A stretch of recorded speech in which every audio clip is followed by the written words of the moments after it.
Good afternoon, everyone. If I could try to gather us, I've got 5 minutes of preliminary announcements to kind of set the tone and the stage a little bit. My first announcement might be one of the most important, which is if you have a cell phone on or any other kind of device, if you would silence that. Secondly, if you haven't noticed, we are in the room with the videotaping. So this whatever happens in this room will be captured for posterity. So which you especially wouldn't want your cell phone to go off at that time. So on behalf of the Episcopal Diocese of Maine, I want to welcome all of you. My name is Reverend John Balicki. I'm the rector at St. Mark's Church in Waterville. I was also the chair of the Discernment Committee. I'm going to be your facilitator. We're going to be in this room for the next 2.5 hours. We will have a little time somewhere in the middle for a little bathroom break or whatever. I want to give a little bit of history just to make, some of you may be familiar with some of these details, but just to make sure everybody is aware of how this whole process has unfolded. So going back to July of 2017, Bishop Lane announced his retirement, and he called for the election of a new diocesan bishop. In the last months of 2017, the Standing Committee approved the process for electing the 10th Bishop of Maine. The Standing Committee established 2 committees to assist them. The Discernment Committee completed the work of discerning desirable attributes and characteristics, identifying and nominating candidates. The list of the 5 people that you'll meet through the course of the afternoon was announced last November. Currently, it's the Transition Committee, which is assisting, organizing all the events of this weekend. We've started to introduce the nominees to Maine and the diocese, and today is really the first chance for all of us to get to know each other a little better. Just a couple notes for the future. On Saturday, February 9th, the clergy and lay delegates from around the state will gather in Bangor to elect our next bishop. Please hold our friends in your prayers as they do that good work. In May, we're going to have 2 chances, one in Bangor and one in Portland, to bid our farewells to Bishop and Mrs. Lane. On June 22nd, our presiding bishop, Michael Curry, will lead the ordination and consecration of the 10th Bishop of Maine. As you may know, the Lanes have decided to move back to Rochester, New York area to be closer to their family, and they plan to leave in June. The new bishop, upon ordination and consecration, will become our bishop. We are electing what's called a diocesan bishop and not a bishop coadjutor.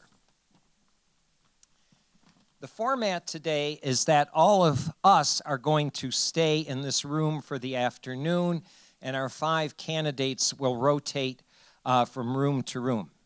As they come in, they will say a few introductory remarks, and then we will have time to ask questions and hear their thoughts. All the questions are basically going to be asked through me from the cards you've submitted.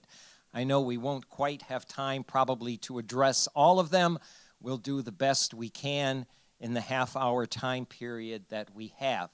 If at the end of this first session you think of another question or 2 you would like to ask, we'll have a few-minute break, ask for a card, we'll get you to write it down, and that may come up in the next session. It is also possible if there's a question specific to one of the candidates, maybe something you've read about their background that you'd like to ask, just be clear about that. Again, I'll do the best I can with what I have.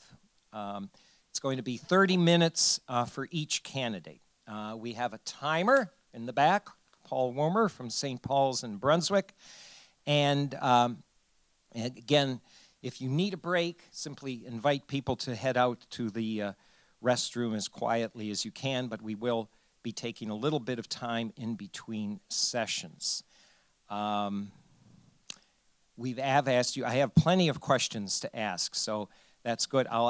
Before I introduce our candidate, I know there's a couple that have been just written, and I will get those to them. So before our first nominee comes forward, I ask that you join with me in prayer, in the transition prayer that we've been saying the last few months. And the Lord be with you. And also with you. Let us pray. God of grace, we give you thanks for all the blessings of our common life and ministries as the Episcopal Diocese of Maine. We thank you for the faithful work of the Discernment Committee and for all who have offered themselves to your service in this season of change. May the Holy Spirit continue to bless the Transition Committee and to infuse this process with the gifts of faith, hope, and love. We give thanks and pray for Anne, Janet, Ken, Rachel, and Thomas. May they be filled with vision, courage, patience, and hope as our work of discernment continues. In Christ's name we pray. Amen. I now want to introduce to you the Reverend Anne Maloney. She's going to introduce her spouse, and she's going to begin by telling us why she feels called to be the 10th Bishop of Maine, and then we'll move to questions and answers. Anne? Thank you, John. I would like to introduce Tony Furnival, my husband.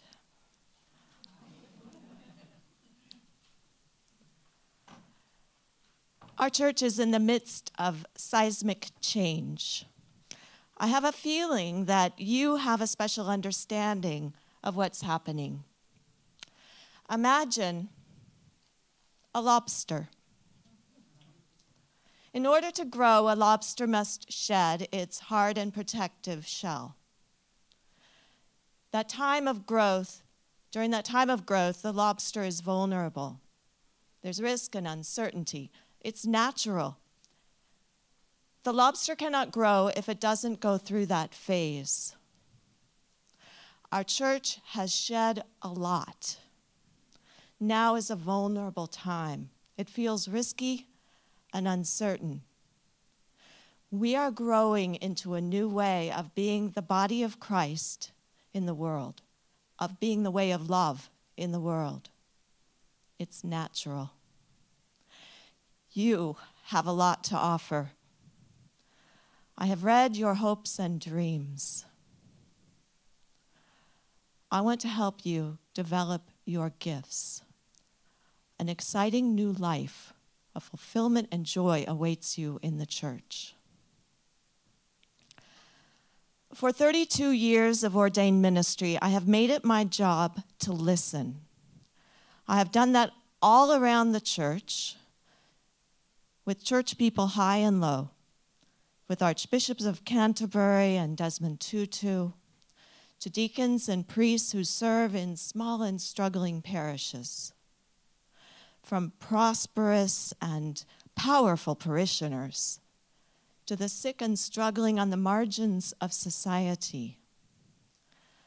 I have listened in Africa and Asia, the Caribbean, Central America, Mexico, and all across our church. And they have told me of their challenges and of their solutions and their strategies. In your profile, I read that you have the same challenges and that you have been exploring solutions. I would like to share our discoveries. This is the life I would like to live into with you, and to help you develop your gifts. I want us to be able to, in this interconnected internet age, to connect with others who are also doing exciting ministry. Here's how we'll do it. We'll join Presiding Bishop Michael Curry in being the Episcopal branch of the Jesus movement.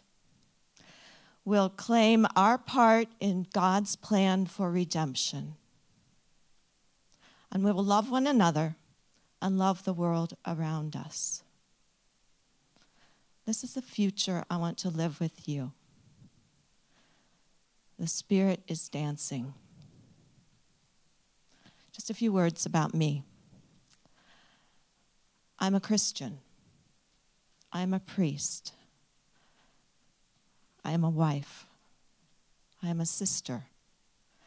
I'm the mother of an Airedale Terrier who wants to be the canine to the ordinary.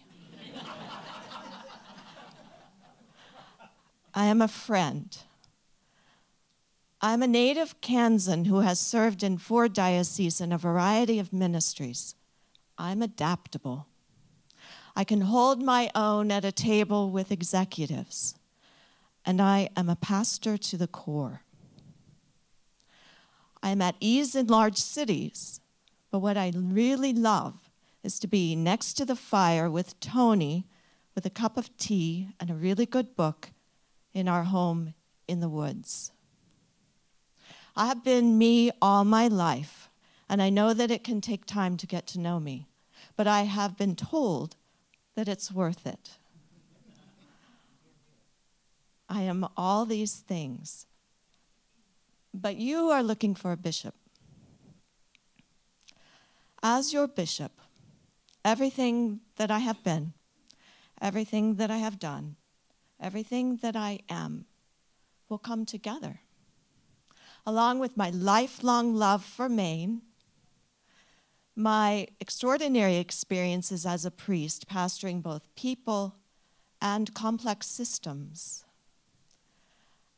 and the gifts that I yearn to offer to God's glory. This is a future I want to live into with you. Come, let us dance with the Spirit. Thank you. Thank you, Anne. So our first question is a combination of a couple of questions that seem to dovetail pretty well. As leader of the Episcopal Church of Maine, how will you seek to expand our advocacy and action on social and environmental justice issues, both here and in the wider world? And kind of piggybacking on that one, it's asking about expanding the role of the church in dealing with Maine's rural poverty. So social justice, environmental justice, and Maine poverty.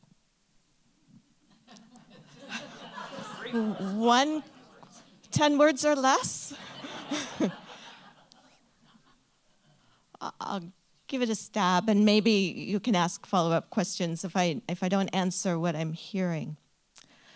I think the best approach is to be able to say to you that my entire ministry has been about supporting the people of God in their ministries. And you know better than I what your challenges are here and where God is calling you to speak out and what you are being called to address. So first and foremost, as the leader of the Diocese of Maine, I would be supporting all of you. What I have seen is what it means to be effective across the church is when there is intentionality, when this very kind of concern that this question expresses becomes the church's sense of mission, where intentionally the church has started to look outside its own walls and asked, what is God doing in our midst, and how can we join God in that? So, for example, just one little idea where, which actually became had quite a huge impact. There was a church where there was a commitment to start looking outside of the church, and someone went to the local school and said, what do these kids in the school need? And what the answer was, well, many of them can't see the blackboard or the whiteboard or whatever color it is these days, and yet their parents can't get them to the eye doctor because the parents have to work. And this person brought this little story back to the parish where there was someone who could actually go and check out the eyes of those children and offered to go do that at the school. And then that led to others who happened to know someone who had an eyeglass frame resource. And before you knew it, there was a school filled with children who now were able to read the blackboard, and the scores went up. But it all started with that one person going and saying, what do you need? And maybe what do we have that we can offer?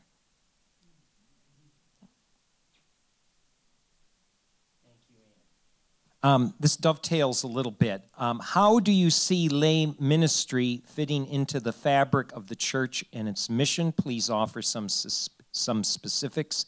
Another person wants to know how you would empower the laity. All right. So who are the ministers of the church? The lay people, and then the bishops, priests, and deacons.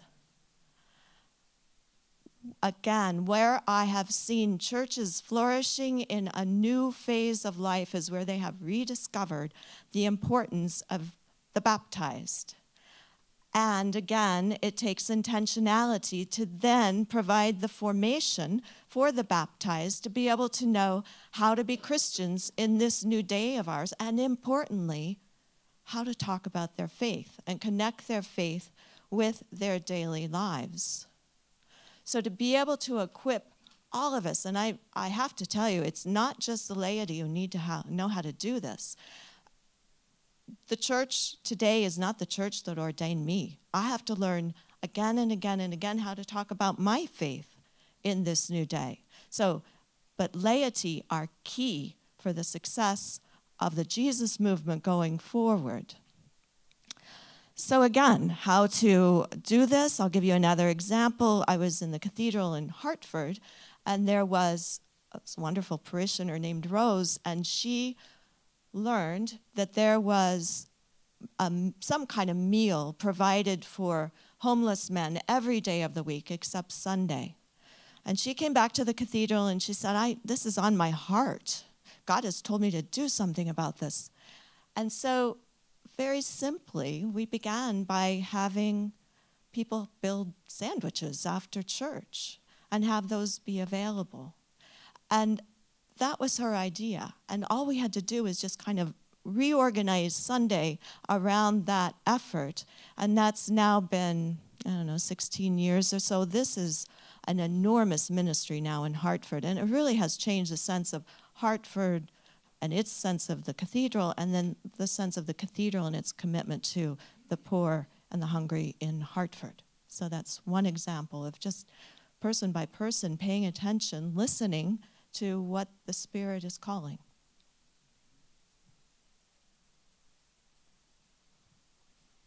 We have quite a few questions about the balancing of growing parishes and declining parishes, large parishes, small parishes. Let me try to read a couple of them because I think they, again, dovetail together pretty well.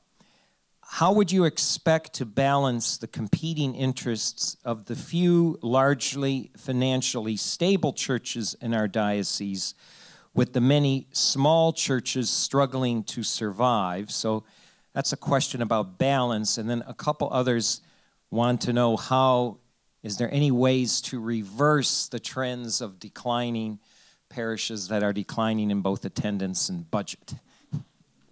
John, would you mind reading that? These are pithy questions. Sure. So the first one again. Want me to read it again? Would you please? Yeah. Thank you. How would you expect to balance the competing interests of the few largely financially stable churches in our diocese with the many small churches struggling to survive? Okay, can I just tackle that one Sure. first? Okay. Well,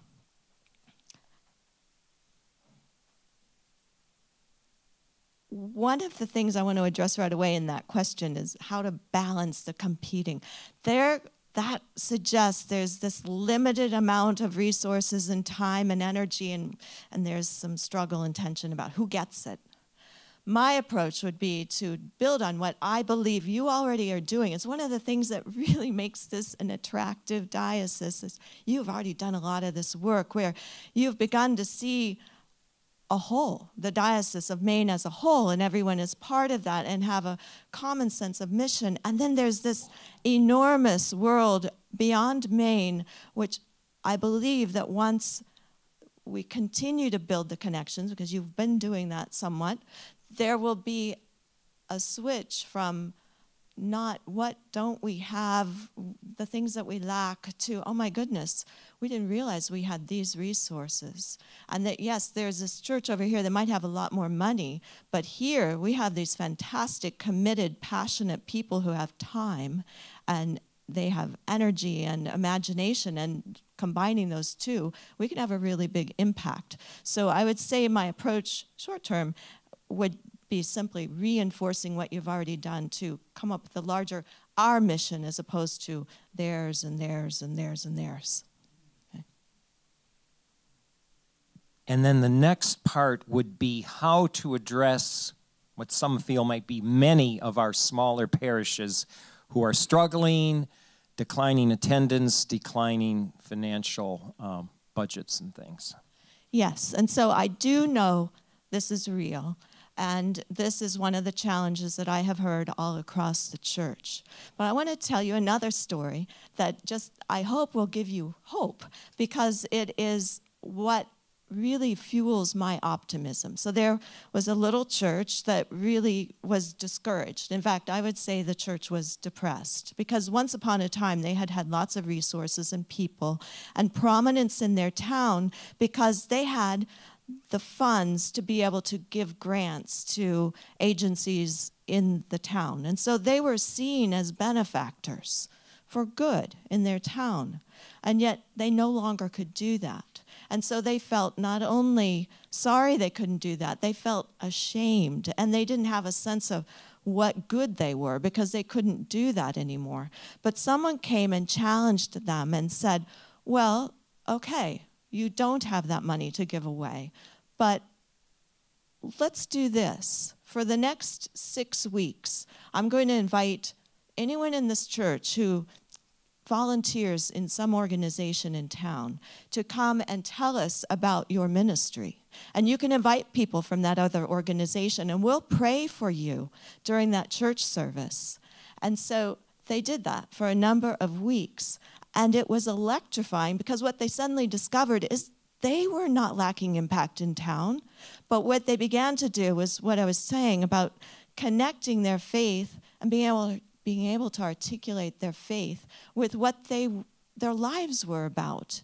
And then before they knew it, they not only had this new sense of their role in the community realized that, my goodness, that's the church that really is driving this town with all this volunteer effort, and they actually did become more robust, because people are attracted by that sense of mission and energy and purpose, and people want to make a difference, and so they'll go join people they see making a difference. And they actually did increase their budget, and they actually were able to start making grants again, but they never are going to stop raising up their personal ministries and realizing that their church was interconnected with all these other ways in town, and they were having an impact.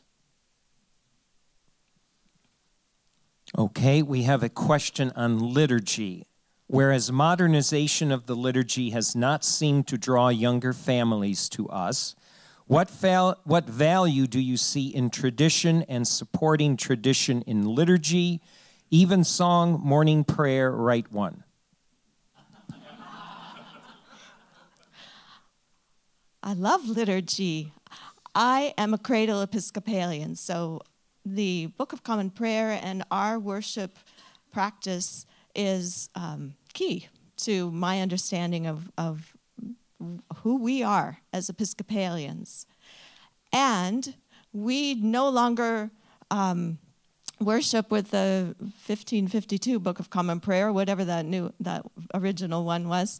And we have, as a church, evolved. And so I think what's important, and it gets back to that question of formation, we don't necessarily understand what it is about our liturgy that is Episcopalian. We don't really maybe understand fully which is the core that we need to keep and that we can actually recreate for a new day and a new age. But I have heard in this diocese of some explorations, and I think this is, obviously I can't know this because this is all speculation about the future. I think there's a lot of wisdom in the diocese for what is feeding you, what nourishes you in your own spiritual lives. But there is a chance, as things have to change, because smaller parishes that have had communion every Sunday, they're going to need to learn how to come together as church and not necessarily have communion. I'm actually thinking we might rediscover some of the core of our Anglican worship, which is the daily office. Just last weekend, I was at a silent retreat with my brother Bruce, and we had this wonderful rhythm of prayer with the the Society of St. John, John the Evangelist in Boston. And it just reminded me that rhythm of prayer, pray always, and the tradition that we have as Episcopalians, as a structure that we've put into that. Do I think we're all going to carry around our books of common prayer and cause our fellow people in our offices to stop for noonday prayer? No, but it's the idea that we have this structure, this framework of prayer where we are constantly reminded that we are in the presence of God and that God is in our world and helps us to see God at work around us. So do I know what it's going to look like in 5 years? No, but I know that it's going to be rich because that's who we are as Episcopalians. Our worship is rich.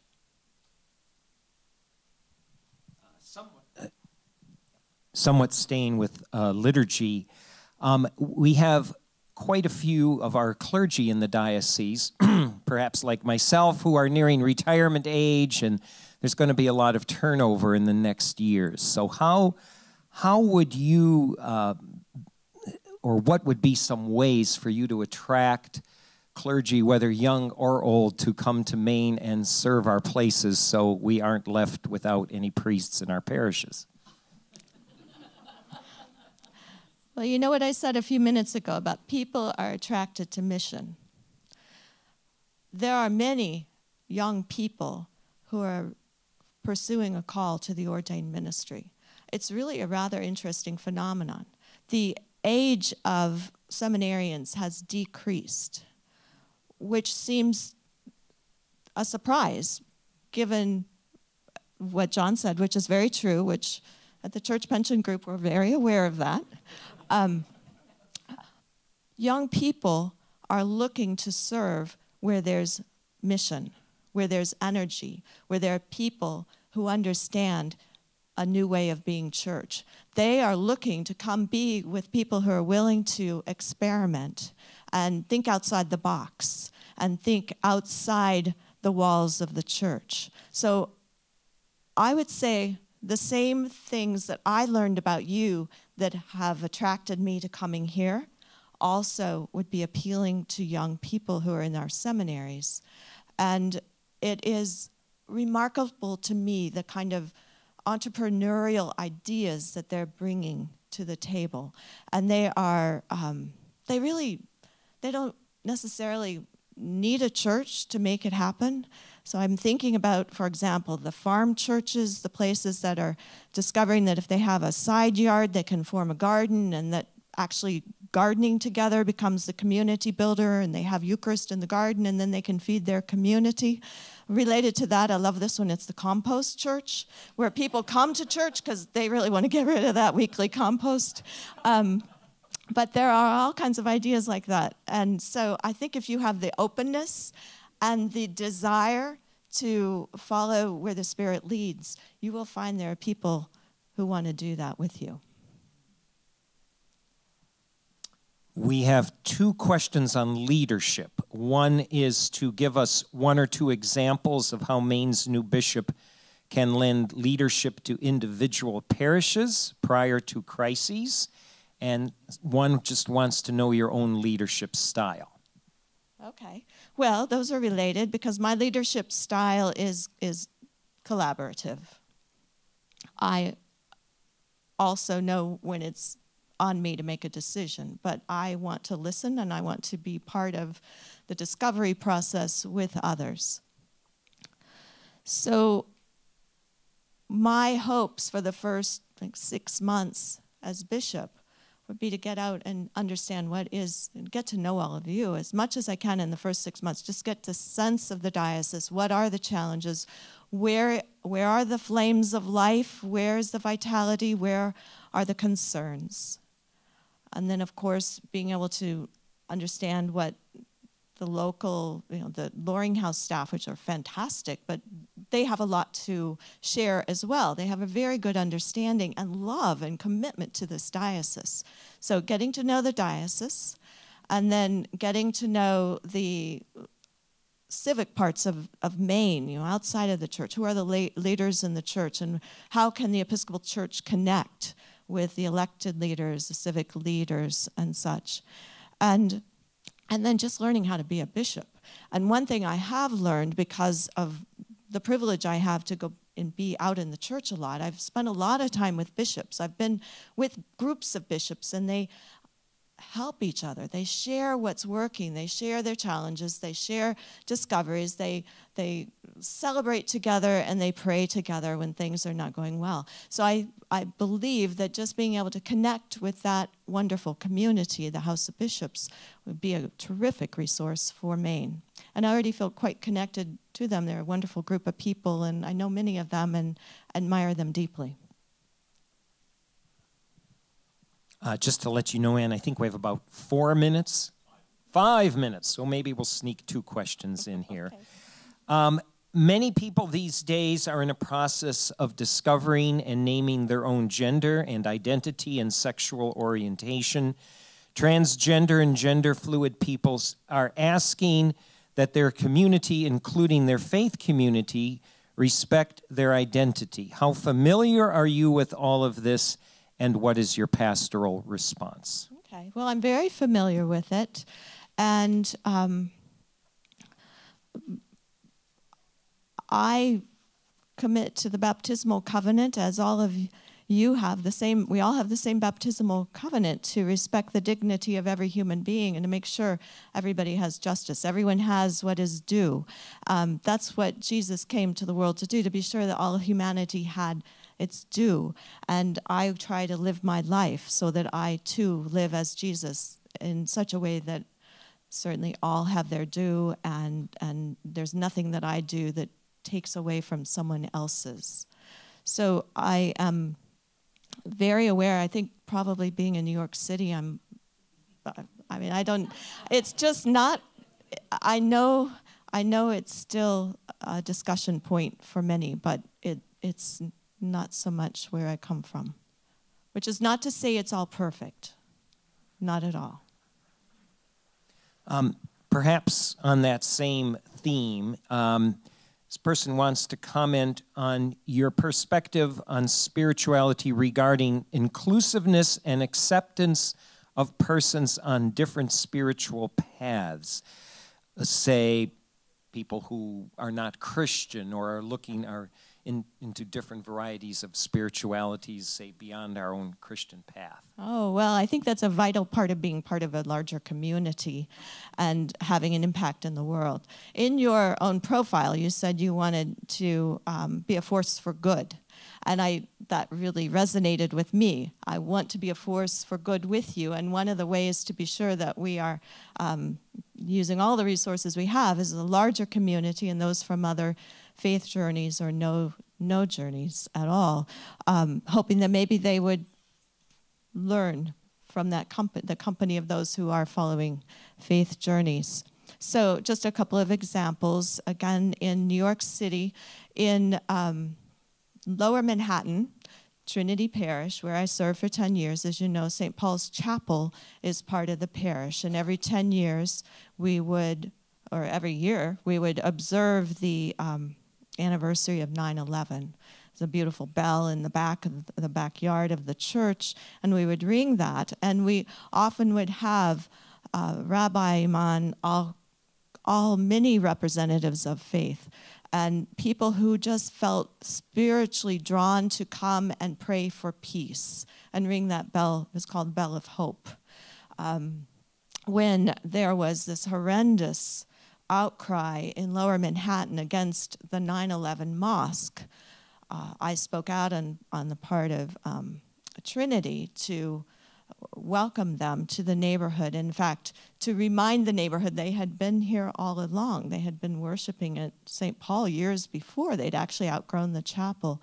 But we had integrity in speaking out at that moment because we had already those relationships.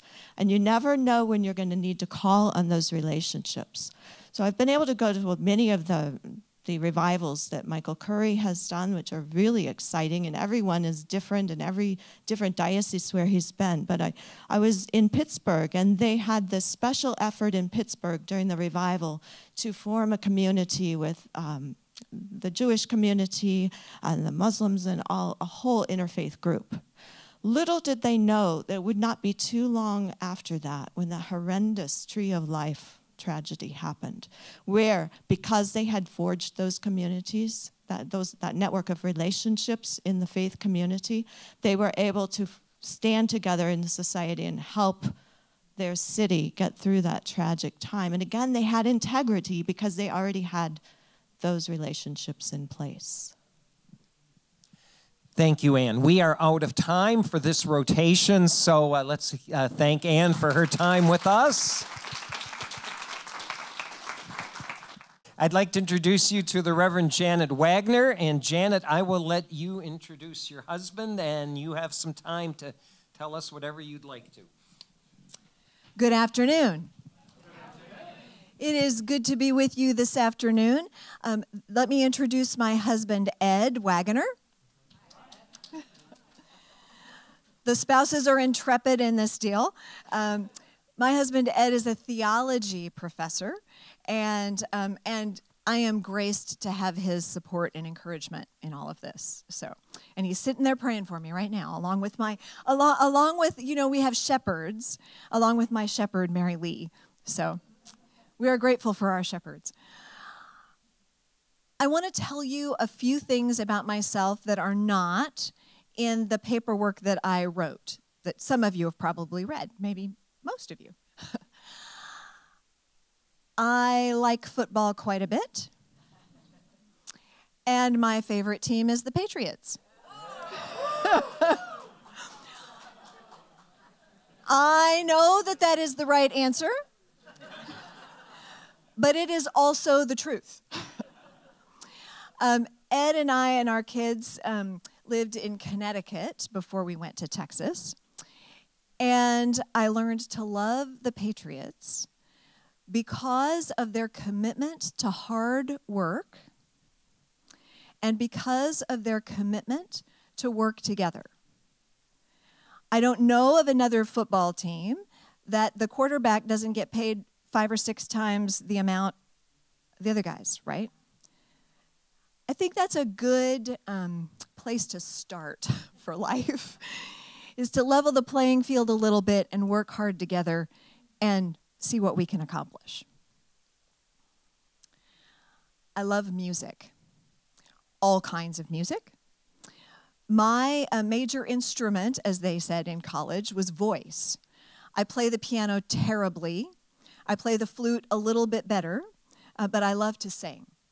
And I am deeply nourished by music of all kinds. The song that's been playing in my head this week is "The Love of God, How Strong and True, Eternal and Yet Ever New." One of our hymns, right? I appreciate and am also nourished by nature. So part of my prayer discipline and part of my physical wellness discipline is to walk every morning with our dog Comet. And I enjoy the birds and the sounds of the water, the streams. No ocean in Fort Worth, unfortunately. Here's another thing about me, I'm currently doing my Doctor of Ministry degree in intergenerational relationships. It was the church that taught me to love and respect my elders and to learn from them and to give back to my elders and to the next generation. And I love mentoring and hope that we as the church can do more of that. I enjoy handcrafts, knitting, crocheting. I'm not a very good knitter. I can only knit things with straight lines. And quilting, which my best friend and I learned to do together in our 20s, and we continue to do that. Although the 2 kids and the dog and the job kind of get in the way of my quilting practice sometimes. I was asked to say something about why I want to be your bishop. And in the material that I wrote, in that part of the material, I talked a lot about what I appreciate about you and why I would want to be your bishop in particular. I didn't talk much about me. So I want to say a couple things about how it is that I come to this kind of, feels very much like a holy ground spot, this place of discernment for the episcopate. I loved parish ministry. I really loved parish ministry. When we moved to Fort Worth, there wasn't a parish for me to go to. The diocese had only been ordaining women for 18 months. So, you know, there was, and the diocese was small. There have been troubles in Fort Worth, and so there wasn't a job for me to go to. So I worked for the Lutherans for a year as an interim pastor. Great gift and opportunity. And then I was called by the bishop to be the canon to the ordinary. And I thought, the one thing I am most concerned about is that it'll be all administrative and I won't get to be with people. And that turned out, fortunately, not to be true. I get to be with lots of people, just over a broader space.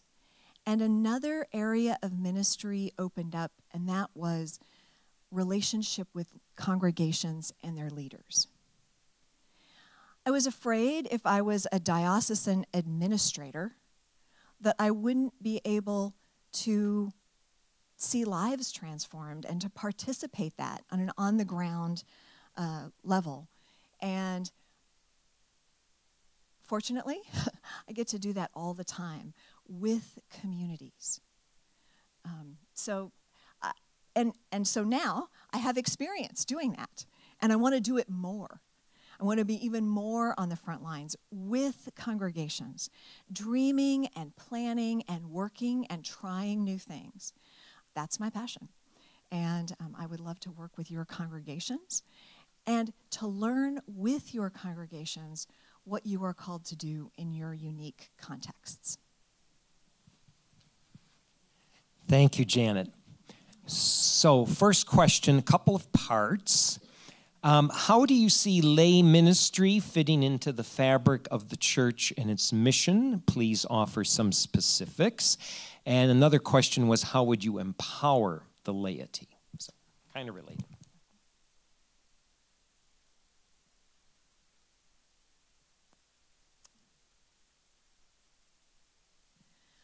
One thing I know for sure, you can have church without a priest, but you can't have church without lay people.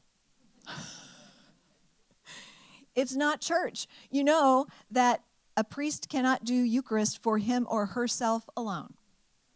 There's a reason for that. This Christian community thing is a group sport. So, actually, it's still true. I was a lay person for longer than I have been a priest. I had the opportunity as a lay person to do a variety of things that I really can't any longer do as a priest. And in fact, the bishop and I, when we talk to somebody who's thinking about being ordained, we talk to them very specifically about what they're going to give up. Because, and I'm not saying that as a pride thing, I'm saying that because you as lay people have a tremendous amount of freedom to connect in your communities in ways that once you have the collar, it's not the same. Specifics. I am thinking about Marge. In the congregation where I was, the congregation that sponsored me for ordination, which was a congregation in Oregon. One thing about lay ministry is the ground hasn't already been marked out for you. It's not, this is your dance space right here. And Marge's great gift, she had a couple of them. One was acolyte training. Another one was she made the Paschal candle from beeswax from scratch. And she passed that on to the next person who would make the candle. Not every congregation gets to have that. But that unique ministry provided a symbol of light in that congregation in a way that the Paschal Candle has come to mean more to me personally wherever I am. That's lay ministry. Lay ministry comes in 1,000 forms. That's just one, but it's that special and that unique. How do we get more of it? We look for and call out one another's gifts. We listen to each other until we see and hear what is special about our neighbor, and then we invite them to do it with us, whatever it is. My Sunday school teachers, Frida Hutton was my 3rd grade Sunday school teacher in Goldendale, Washington. That was her gift. I remember what it felt like to sit in that Sunday school classroom. I remember the stories she taught us, but most of all, I remember how much she loved us when we were wiggly little brats. That's lay ministry. And the church does not go on without it. Thank you. As leader of the Episcopal Church of Maine, how will you seek to expand our advocacy and action on social and environmental justice issues, whether those are in the wider world or here in Maine? And kind of a dovetail question, how would you deal with Maine's rural poverty?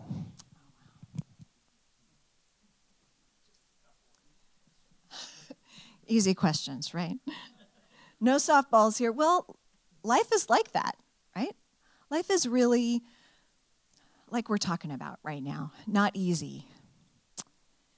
Not easy because of the history that we have of not loving our neighbor enough, not doing justice, not loving mercy, not always walking humbly. So the question is, as we wake up in our society, in our world, in new ways, how do we get on board with what God is already doing? How do we get on board with what God is already doing? Because God already has these things in God's mind. Deep forms of justice that we're only now beginning to figure out. As your bishop, the trick is to both kind of try to stay on the cutting edge of that, but also keep us all traveling together. I have not yet been in an Episcopal congregation that is uniformly liberal or uniformly conservative. And we need all of our brothers and sisters. So as your bishop, I will take on the mantle, right, of standing up in front of the microphone and saying what I know to be true from Scripture with you. With you, right? Because the bishop really is only a representative of his or her people, right? It's an election because the person in the bishop's chair is yours. And that is different than me picking my favorite issue and talking about that. Which, if you get me over dinner sometime without my collar on, I'll be happy to tell you what I think about some things. But this thing about climate justice, things about social justice in a variety of ways, are things we are called to not only speak out about, but also to act on. And those things travel together. Regarding rural poverty. So I grew up in a very economically challenged place that is way more economically challenged since I left. Not because I was doing something great for the economy, but because in the 1970s and 1980s, there was an aluminum plant that was providing steady employment for the community in addition to the farming and logging. We all know about the ups and downs in those economies, those worlds of work. And by the time 1995 rolled around, the aluminum plant was closed. And that steady economic income dropped out. There are more poor people. There are more people on opiates. There are more people committing suicide in my hometown. So this question hits very close to home. And there is no easy answer. The thing I know to do is to give our neighbor a hand in whatever way we can. You know, we used to have conversations in our culture about taking a cup of sugar to your neighbor or going to your neighbor to borrow a cup of sugar. I think people don't come to our doors to ask for a cup of sugar, sometimes because we haven't also been openly offering. It's all about relationship. And I really think that relationship is the only, is our best, let's put it that way. It's our best hope. And our congregations are havens of hope because those relationships are formed and nurtured there, and then we get strength to roll out from there into our broader communities. We have a bunch of questions about big churches and small churches. Oh, yes. Okay. Let me ask one verbatim and then maybe try to piggyback onto that a bit. How would you expect to balance the competing interests of the few largely financially stable churches in our diocese with the many small churches struggling to survive? And then there was a few questions about how you would help those struggling churches who are declining in both attendance and finances. These are good questions. It's something that I noticed from the profile that the Diocese of Maine pulled together. You clearly love your communities, and you know them. And you want them to continue, even as the population in many of your smaller communities especially declines, as it is in Texas, as it is in Washington State. Big churches and small churches. We have an unfortunate tendency as human beings to compare and contrast, right? Big church, small church. Money, no money.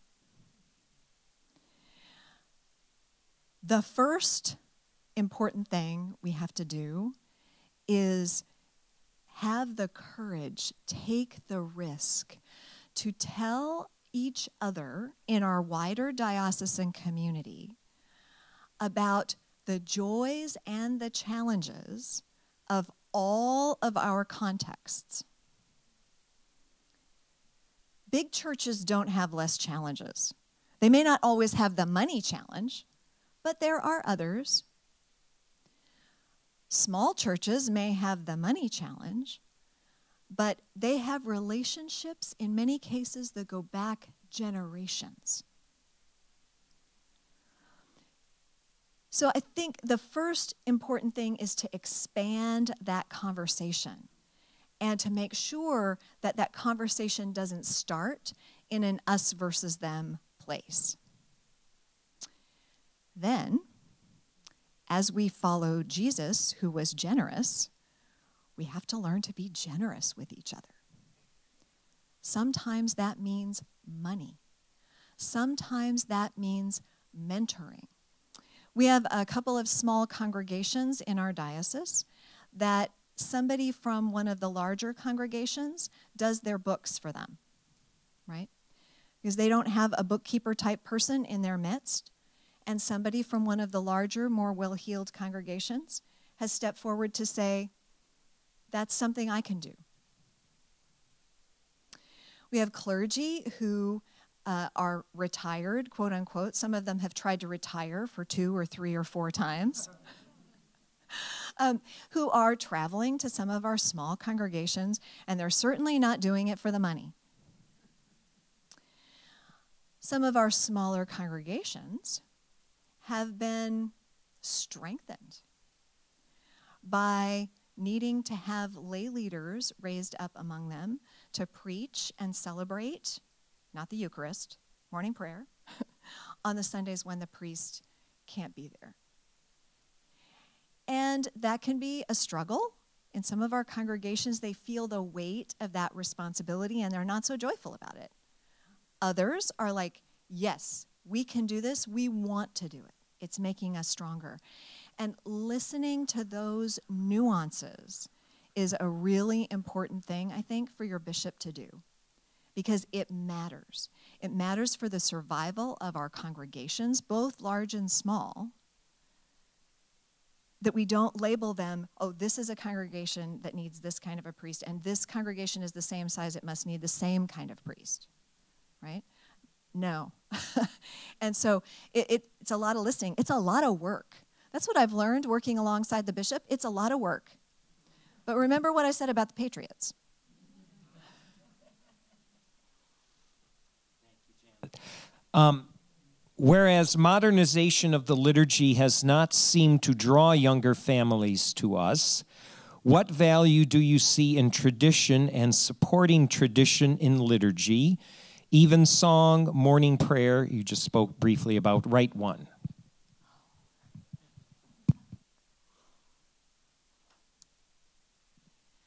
I grew up in the Church of the Nazarene, which is not a liturgical tradition. I'll just full stop. They have an order of worship. It's called an order of worship because it's not liturgy as Episcopalians understand it, with all the intentionality and all of the history and beauty of our tradition behind it. I love Rite One because those prayers have come to us down through time in as kind of pure language as we can probably stand it, understand it. So that's good. And for some of our communities, they need that form of worship. They're nourished by it. I dare to say that we sometimes think about our young people like we think about our big churches and our small churches, right? Millennials don't like liturgical worship, right? That's what we say sometimes. Except my experience with young adults and middle-aged adults is that they are drawn to it in many cases. One of the ways that I believe we as Episcopalians need to be brave is to stay true to our liturgical tradition. And by that I don't mean that we should all go back and do Rite One. Each congregation has a way of doing liturgy that belongs to them, right? Do you use incense? Do you not use incense? Do you sing the liturgy? Do you say the liturgy? You have a distinctive way of doing that in your own communities. And people want to be welcomed into that. I think one of the things that we sometimes don't do well enough is teach people why we love it. And like everything about our faith, it's about, at a very fundamental level in relationship, bearing witness to the good things that God has given to us, to the good things that God has done for us. So I love, that said, I love liturgical innovation. And some of our Episcopal churches are finding great joy and life in experimenting. And I hope you know that at the last General Convention said each diocese can and probably should have a liturgical committee that's talking about these things as a way of being innovative while still within our tradition. It's a great conversation to have. Okay, I think this is our, but 3 minutes, Paul? Less than 3. Unfortunately, the question may take 30 seconds, but many people these days are in a process of discovering and naming their own gender and identity and sexual orientation. Transgender and gender fluid people are asking that their community, including their faith community, respect their identity. How familiar are you with all this, and what is your pastoral response? Very familiar. In my own extended family, among the clergy with whom I serve, there are lay folks, or there are gay folks and lesbian folks and transgender folks, and folks who have many other forms of gender identity and expression. God loves all. God accepts all. We've got to figure out in our communities, liberal, quote unquote, and conservative, quote unquote, how to include folks for whom that is a living and real conversation, and folks who still have a lot of questions about that. I was raised in a small rural community where it wasn't even talked about, zero at all. Folks who were different really in any way were marginalized. Fortunately, we're growing beyond that. The best way I know to deal with that pastorally is to start with I statements and to ask questions rather than making judgments. I have questions. I don't know. I don't understand. Can you help me? And that's liberal to conservative as well as conservative to liberal. Do you understand? Like, that goes both ways, I think. We have to listen to each other to understand what is going on in people's hearts. That's the pastoral response I know. Thank you, Janet. It sounds like the natives are getting restless out there, which means time is up. Thank you so much.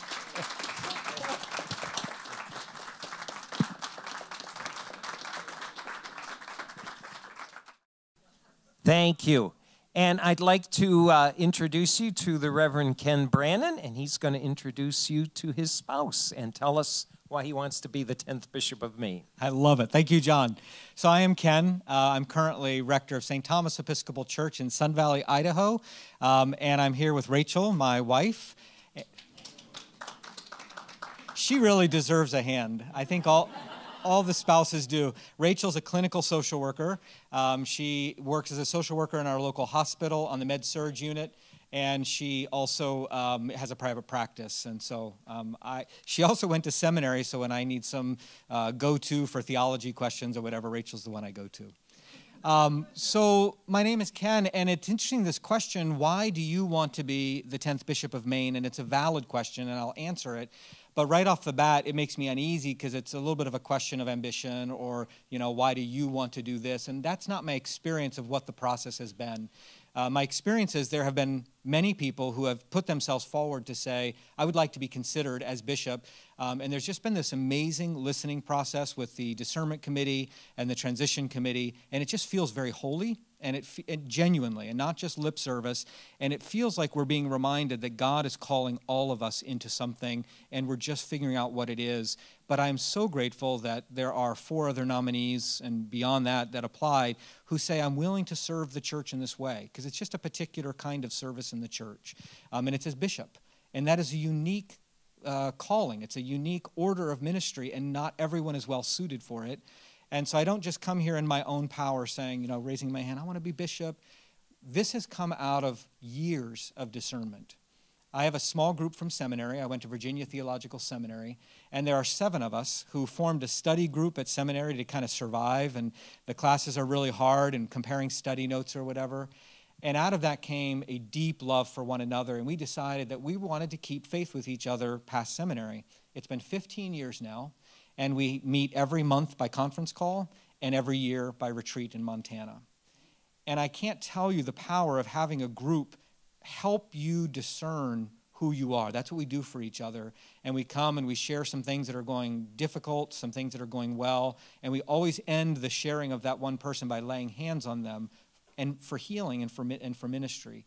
And so in one of these gatherings about 3 years ago, these people in this group said, we believe that you have a call to Episcopal ministry. It's a powerful thing to hear from people you trust. And from that, then, I began to think and discern and wonder if that might be the case. And so I'm putting myself in that process and asking you to help me discern that calling. That's the bishop piece of it. And again, I think the bishop is one who gathers and connects folks from many different parts of the diocese. And so you want someone who's going to be a bridge builder, who's going to help you connect with yourselves and with one another and with God. But then the question is, but why Maine? And in my experience with call, often there's some little outlier that is a little hook that gets your attention. That's how it starts. It's some little niggling, something happens, and then it kind of grows, and when it's a true call, it's like a fruition. It's like a plant really coming into its fullness. So for me, it started, again, I told you I had this conversation with my small group. They're having me think about this. And then a member of my parish in Sun Valley is a Mainer. She comes out for about 2 months, and she came up to me and she said, our bishop has just announced his retirement. I think you would be amazing as Bishop of Maine, and I want you to think about it. That's a true story. But again, I think it speaks to the power of what would it be like if we invited one another into who we are meant to be. Because sometimes we have a sense of that, but sometimes it's unclear. But to go to a friend or someone in your church and say, I really think you're called to this, or this might be a good thing for you to consider. So she said that, and that kind of planted the seed. I was like, okay. And then I was thinking about my childhood, and my grandparents were from Connecticut, Rhode Island, and we would come up every year to see them, and I'm very clear that Maine is different than Connecticut and Rhode Island. Very clear. But it's New England, and there is a spirit that is very common, and it is kind of a fierceness and we can make it even when we don't have a lot. I mean, thrifty. And so that experience of, that was my mom's side. So there's kind of this New England area that also shaped me, so that's happening. I'm in Idaho, which is one of the most beautiful states in the Union. If you haven't been there, I encourage you to go visit the Sawtooth National Wilderness. It's amazing, and you find your soul and your spirit opening up when you're in the land. So that was part of my consideration. I want to be in a diocese that's beautiful, and Maine is beautiful. And you've got the oceans, and you've got the mountains, and you've got the farms and the open spaces. And so that was interesting. So all of these things are coming together, and I'm getting more and more curious. But I found what happened with Maine is the same thing that happened with St. Thomas Sun Valley. It is the people that I interacted with that caused me to lean in all the way. As I worked with the discernment committee, and you should be very proud with the people that you selected for your discernment committee and your transition committee. That was a reflection of you. Those 10 folks or 12 folks, whatever it was, they reflected Maine to us. And they were so true and authentic and spirit-centered. And I said, if that's Maine, I want more of that. And so well done to the discernment committee for faithfully kind of guiding us through the process and revealing what Maine is. So by the time I was finished with the discernment retreat and I got the call, we'd like you to be a finalist, I was all in. I said, yes, I would love to be Bishop of Maine. And now you get your discernment to say on February, who will we choose? And I completely trust that process because I really do believe that God is calling each of us into being, and I stand in that place. Thank you, Ken. So a couple questions on leadership. Can you give us one or two examples of how Maine's new bishop can lend leadership to individual parishes prior to crises?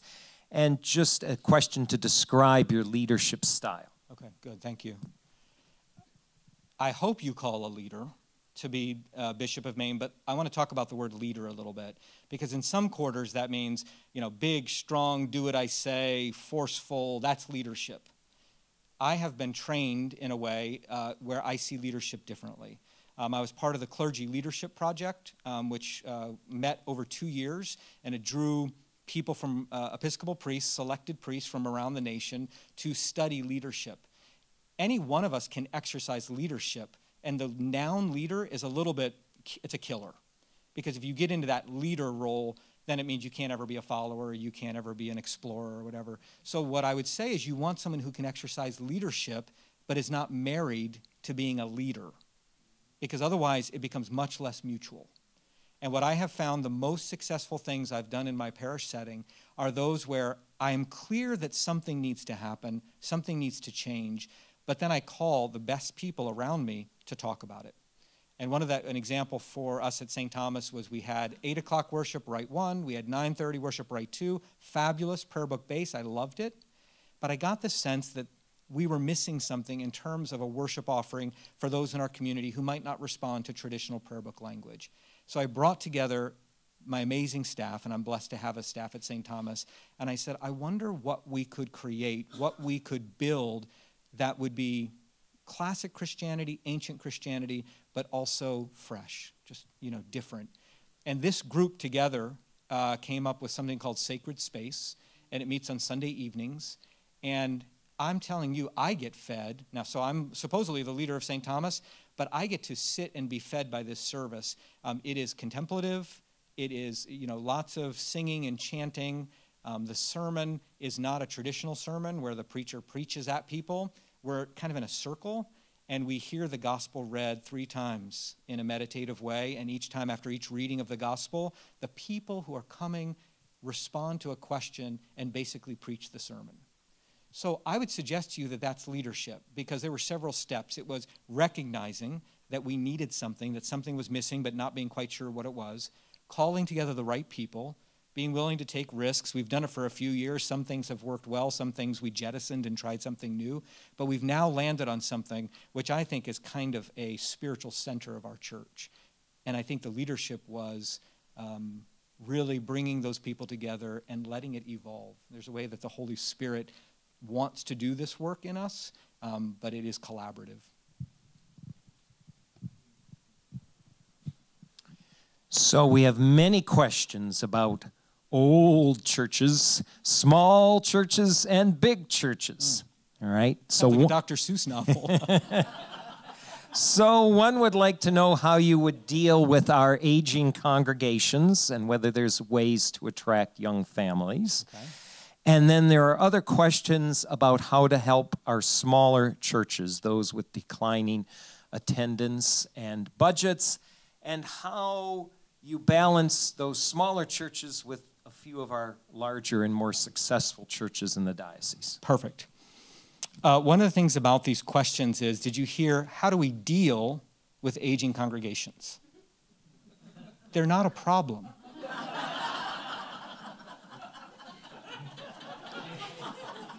You love them. You love them. You love the small churches. You love the big churches. You love the old people. You love the young people. You love one another. And I'm really concerned about a bias that's happening in our church, that somehow an old church means no longer valid, no longer viable, washed up. That is not kingdom of God language. That is worldly language. I really call you to think about what gifts do old people bring to our church. And I'm going to say old people. I mean, it's okay. What gifts do young people bring to our church? It's an anxiety to say we need the young people. Right there, they're being enlisted in a role which is not about who they are or, kind of their integrity as a person. It's about how can they save us from dying. It's a very primitive kind of thing. We're dying out. We need new people. If you love each other, if you love yourself, and if you love your God, then the people who need to come to you will come.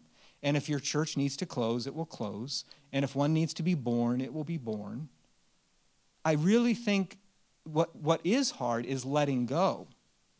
And I do think there are times that we have to release expressions of ministry that are finished. I think the danger in our churches, we love to give birth to things as if that's a sign of our vitality, but we don't know how to end. And I was part of a group in Washington, D.C. It was called Church of the Savior. I don't know if you've heard of it. But their whole thing is they have missions that go out into the city, and any 2 people can decide in prayer and with the community that they have a call to minister to a particular group or area. And if others join them, then that ministry is born. And then there comes a time for that to die because it's no longer needed. And they have a graceful way of birthing and burying old ministries. What would that look like if we gracefully said, this has completed its work? This has run the good race. It can end. It doesn't mean the diocese is going to end. It doesn't mean those people are no longer valid. That expression of ministry is finished. But sometimes we want to throw in the towel on a ministry that's just getting started because it's creatively transforming into something new.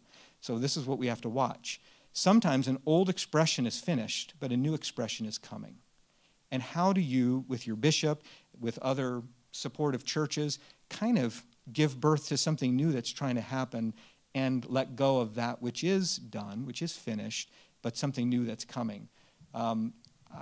My bishop, I've mentored under him. I have so much respect for Brian Thom. And one of the things he says is, serve marvelously the people who come to you. Full stop. Serve marvelously the people who come to you because there's a reason they're coming. And they're not lesser citizens because they're 80 or 90 or 5. Love them. Serve them marvelously. And the rest will kind of take care of itself. I really believe that. Another two-part question. The first one's a bit long, so I'll just toss that one and then do a follow-up. Many people these days are in a process of discovering and naming their own gender and identity and sexual orientation. Transgender and gender fluid people are asking that their community, including their faith community, respect their identity. How familiar are you with all this, and what is your pastoral response? Thank you. Love. Love one another. Part of love is that you are actually curious about who someone is and not just your own preconceived notions. So to genuinely be curious about who a person is. So part of that is when it comes to gender expression or when it comes to homosexuality, are we open enough, are we brave enough to listen and find out what somebody's experience is? So it takes courage. You have to risk something. I would say I'm somewhat familiar with this process. I'm very careful to say, I've got this down. Because there always is new things that emerges that I'm like, I don't understand that. I'm confused. I need to learn something about this, but I will go to folks and I will say, help me understand your experience. So I'm always learning. I have members of my family who are gay and lesbian, and I think when that happens, it prepares you on a whole different level, right? It's not just theoretical. It's not just, this type. It's your family. It's the person you love. And I am very clear that we are made in the image of God, and that image is diverse. And so I believe that there are people who are transgendered or there are people who are gay who are made so by God and have gifts to bear for the community. So love one another, be curious, not only about them, but also be brave to share something about you that they may need to learn from. One other piece to that question, what have you done to kind of be involved with this? So in my parish, there's a real mixture of views. This is one of the things I love about St. Thomas Sun Valley. In the pews are all manner of perspectives, politically, socially. It is not monolithic at all. And so General Convention did their work around marriage equality, and it was time to take it to the parishes. And I guess I could have steered around it. I had a mentor once who said, if you sense conflict, steer into it. Steer into it. Because actually that is the most, not in a combative way, but just don't try to avoid it. So I steered into it. And we had listening sessions, about 8-part series, where people could really talk about how they felt about it, some of the proposed changes, but we also got more literate biblically. And I do think that there's some things we bring from our religious or our biblical heritage that we kind of apply ham-fistedly, not in a nuanced way. So we had some learning to do around Scripture and around our tradition. But I led that process, and the vestry did vote to affirm same-sex marriage in our church because I had signaled that I would do that if the vestry was supportive, and they were overwhelmingly supportive. I've conducted 2 same-sex marriages, and all I can tell you is that the couples I have married have taught me about faithfulness in my marriage. They are teaching me. And it's again about that curiosity. Can we glean something from this person who's different and has a gift to bear? So, and then the bishop, having done that, the bishop asked me to help some other churches in Idaho that were wrestling with this question. And having gone through it and kind of, a bit of the storm, as it were, I could be someone who could reassure and say the conversation's always worth having. You're not ever going to be asked to be something you're not or believe something you don't, but the conversation is okay, and creating safe places to do that. So the bishop asked me to help out in the diocesan level with that. Thank you, Ken. The second part of that is comment on your perspective on inclusiveness and acceptance of persons of different spiritual paths, particularly paths that are outside of a Christian expression. Thank you. You got to visit St. Thomas Sun Valley. I sometimes think that folks are more Buddhist than Christian, but what it is, it's a spirit in the West, and there really is an expansive understanding of spirituality. Again, if you've traveled around, you know that different geographical regions kind of approach spirituality different. So there is a very wide, open, generous approach to other faiths in our context. And I actually have been formed by that and would bring that as a gift. But I want to be clear about something. So the way that gets expressed is that we have an interfaith group in Sun Valley. I'm one of the conveners of that. And we have very different perspectives religiously there. And we love each other. And we meet, again, it's about meeting faithfully. It's about showing up. And every month we get together and build relationships so that when the crises come, when there's the anti-Semitic attack, when these things happen, we're not trying to figure it out. We've got our arms locked, and we can respond the way we need to respond. So I practice that in real terms. I love that interfaith understanding. But I want to say another thing. We need to be the best Christians we can be and the best Episcopalians we can be. That's our job, is to deepen our understanding of Christianity and the Episcopal Church, because our friends are hungry for that. They're not asking us to be Jewish and Buddhist and Presbyterian. They actually want us to be deeply Episcopalian, and that they can be blessed by that. So, sometimes what it can be is, oh, everything's fine, interfaith, you're good, I'm good. But actually, what we're talking about is relationship together and being called more deeply into your own path and your own pattern. You are Episcopalians in Maine. You have a responsibility to that. You need to be deepened in that so that when you join arms with a person of another faith, you bless them with a true understanding of the Episcopal Church. Can you share with us a story of a crisis in your ministry and what you learned after the crisis had passed? I'm still here. One of the things about crises is you have to survive them. So I made it through.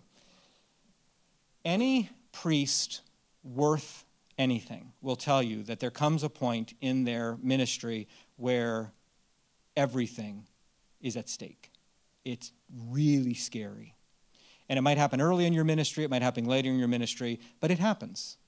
And that happened for me. Without going into too many specifics, there was a person discerning ministry within our church. I gave some feedback to that person that needed to be given.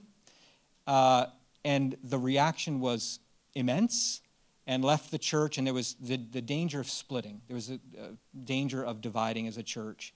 And I was scared. And what I did is I really leaned into my bishop and my canon, and I realized that all I needed to do was stay the course, to be steady. Because if I had integrity in what I had done, it would bear out. I just had to trust that work that I had done. That's what I did. And it was stormy, right?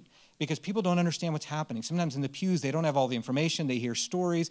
Everyone's reacting. So boy, to just be able to keep your eyes on Christ and say, I am following the shepherd, and all will be well. Even if it doesn't feel well, all will be well.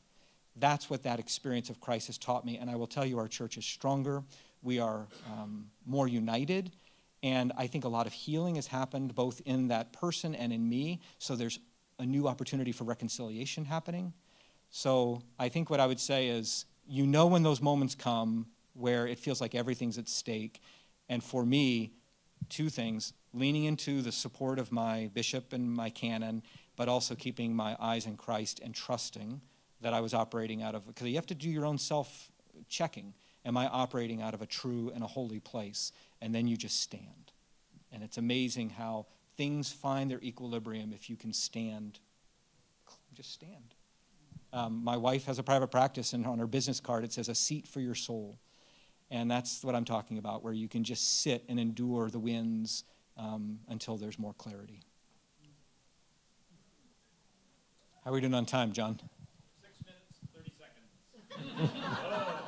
I bet we can get 5 questions in. Let's go. Speed round. Speed Final Jeopardy. 2-part question. As you have heard, we have many aging clergy near retirement, many people transitioning out. What might you do to try to make this an attractive place for priests specifically to come in and minister? And then the second part of the question, if we're not always successful in that, and the congregation has no priest, where would you be with what's called a deacon's mass? Good, thank you. I would give, it always goes back to love, so keep loving one another in that process, in that transition process for clergy who are retiring. Retirement is a scary thing. And sometimes we paint it as, oh, it's so fabulous, it's a scary time. And for clergy, it's a big change of role. So pastorally, I'm aware of that. There are people who want to come to Maine, and they don't know it.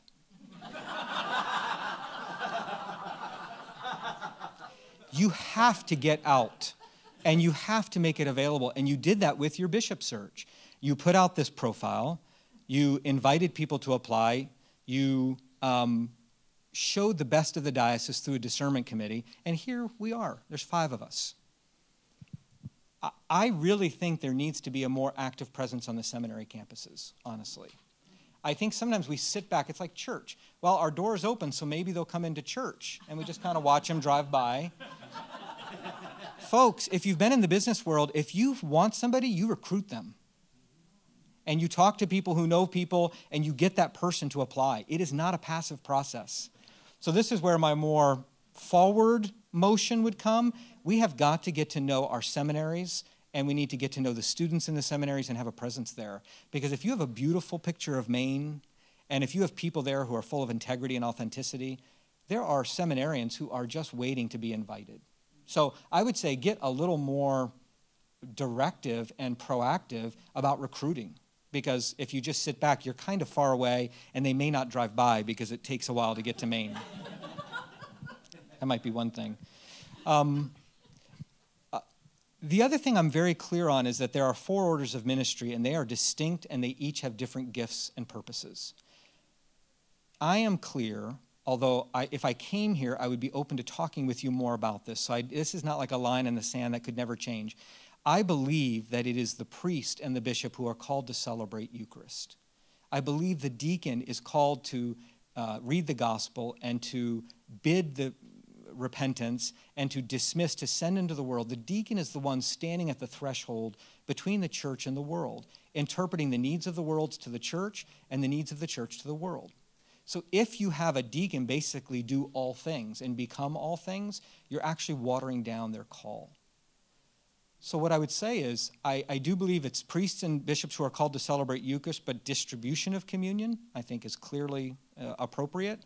And I think you can have lay leadership within the Eucharistic service, but when it comes to celebrating communion, my sense is that that's what priests and bishops are called to do. So then, if that's the case, then you have to ask yourself, how do we equip ourselves for worship? And I think there's some big questions that need to be answered there, because I do sense that there are churches who cannot get quality, trustworthy, priestly leadership on a regular basis. And I think that's hard. I think there's a pain in that. But I would say sometimes when you have a need to collapse the categories, to just basically have the deacon do everything, is a lesser solution. And it makes me wonder, what's the creativity, what might be possible, so that the orders of ministry are respected and yet the congregation's still being provided for. And I'm talking in real terms because, to give you an example, in the Diocese of Idaho, we are very much like you. A lot of small congregations, many of whom who do not have priests. I think out of 30 parishes, 7 have stipendiary clergy, to give you an idea. It was very clear to many of us, and ministry of the baptized is key in the Diocese of Idaho, raising up call to ministry. And it became clear to us that we needed to create a local formation program so that locally ordained folk could minister as priests and deacons in the parish. Now, I know for some people this is scary because usually it's residential seminary and you go for 3 years and you come back. But in our context, it was clear that we needed to create a local formation process. And so we partnered, and I was the chair of the Commission on Ministry, so a couple of other people and I were at the kind of point of this. We collaborated with the Diocese of Eastern Oregon to say, how can we together do more than we can separately? That right there was exciting and creative. And then we collaborated with the Seminary of the Southwest that has the Iona program, and they have a very high-quality video formation program for folks who are discerning ministry. And now we have created it's 1 weekend a month where folks come and gather and pray and learn, and then they go back out and practice, and they do that for 3 years, and they will be ordained deacons and priests in the Diocese of Idaho and the Diocese of Eastern Oregon. I say that not to say that Maine needs to do exactly that, but we need to think creatively about providing for our people, because our people need the sacraments, and they need the body of Christ, and we need to do it in a way that respects good order and kind of an Episcopal understanding.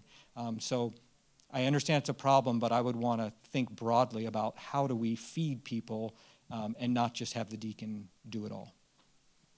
Thank you, Ken. I believe we are out of time, so let's thank Ken for his time with us.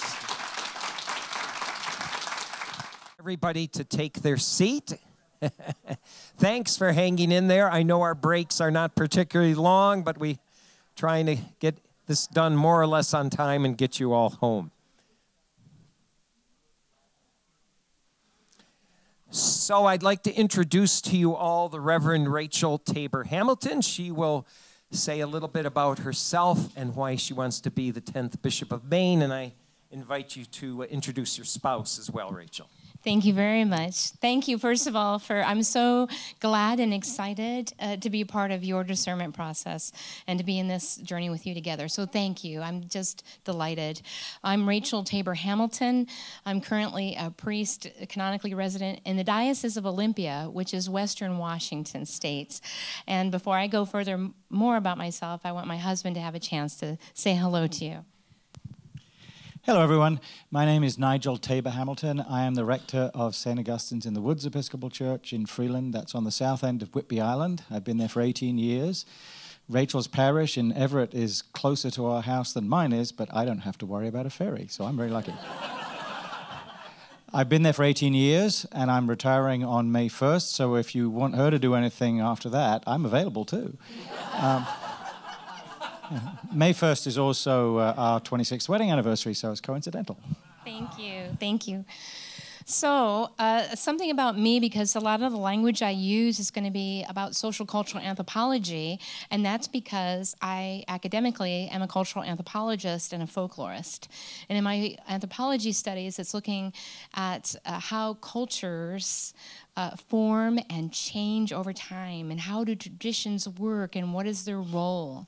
And then as a folklorist, I'm looking at symbol systems specifically, and how are symbols communicated through ritual.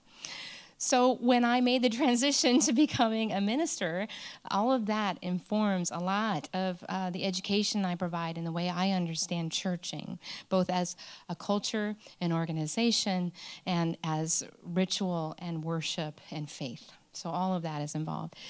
In my own journey, the very first thing that I became as a minister was a board-certified chaplain in specialized ministries. And because of that process in the Episcopal Church, what that means and involves is that you become endorsed through the office of the Bishop Suffragan for federal ministries.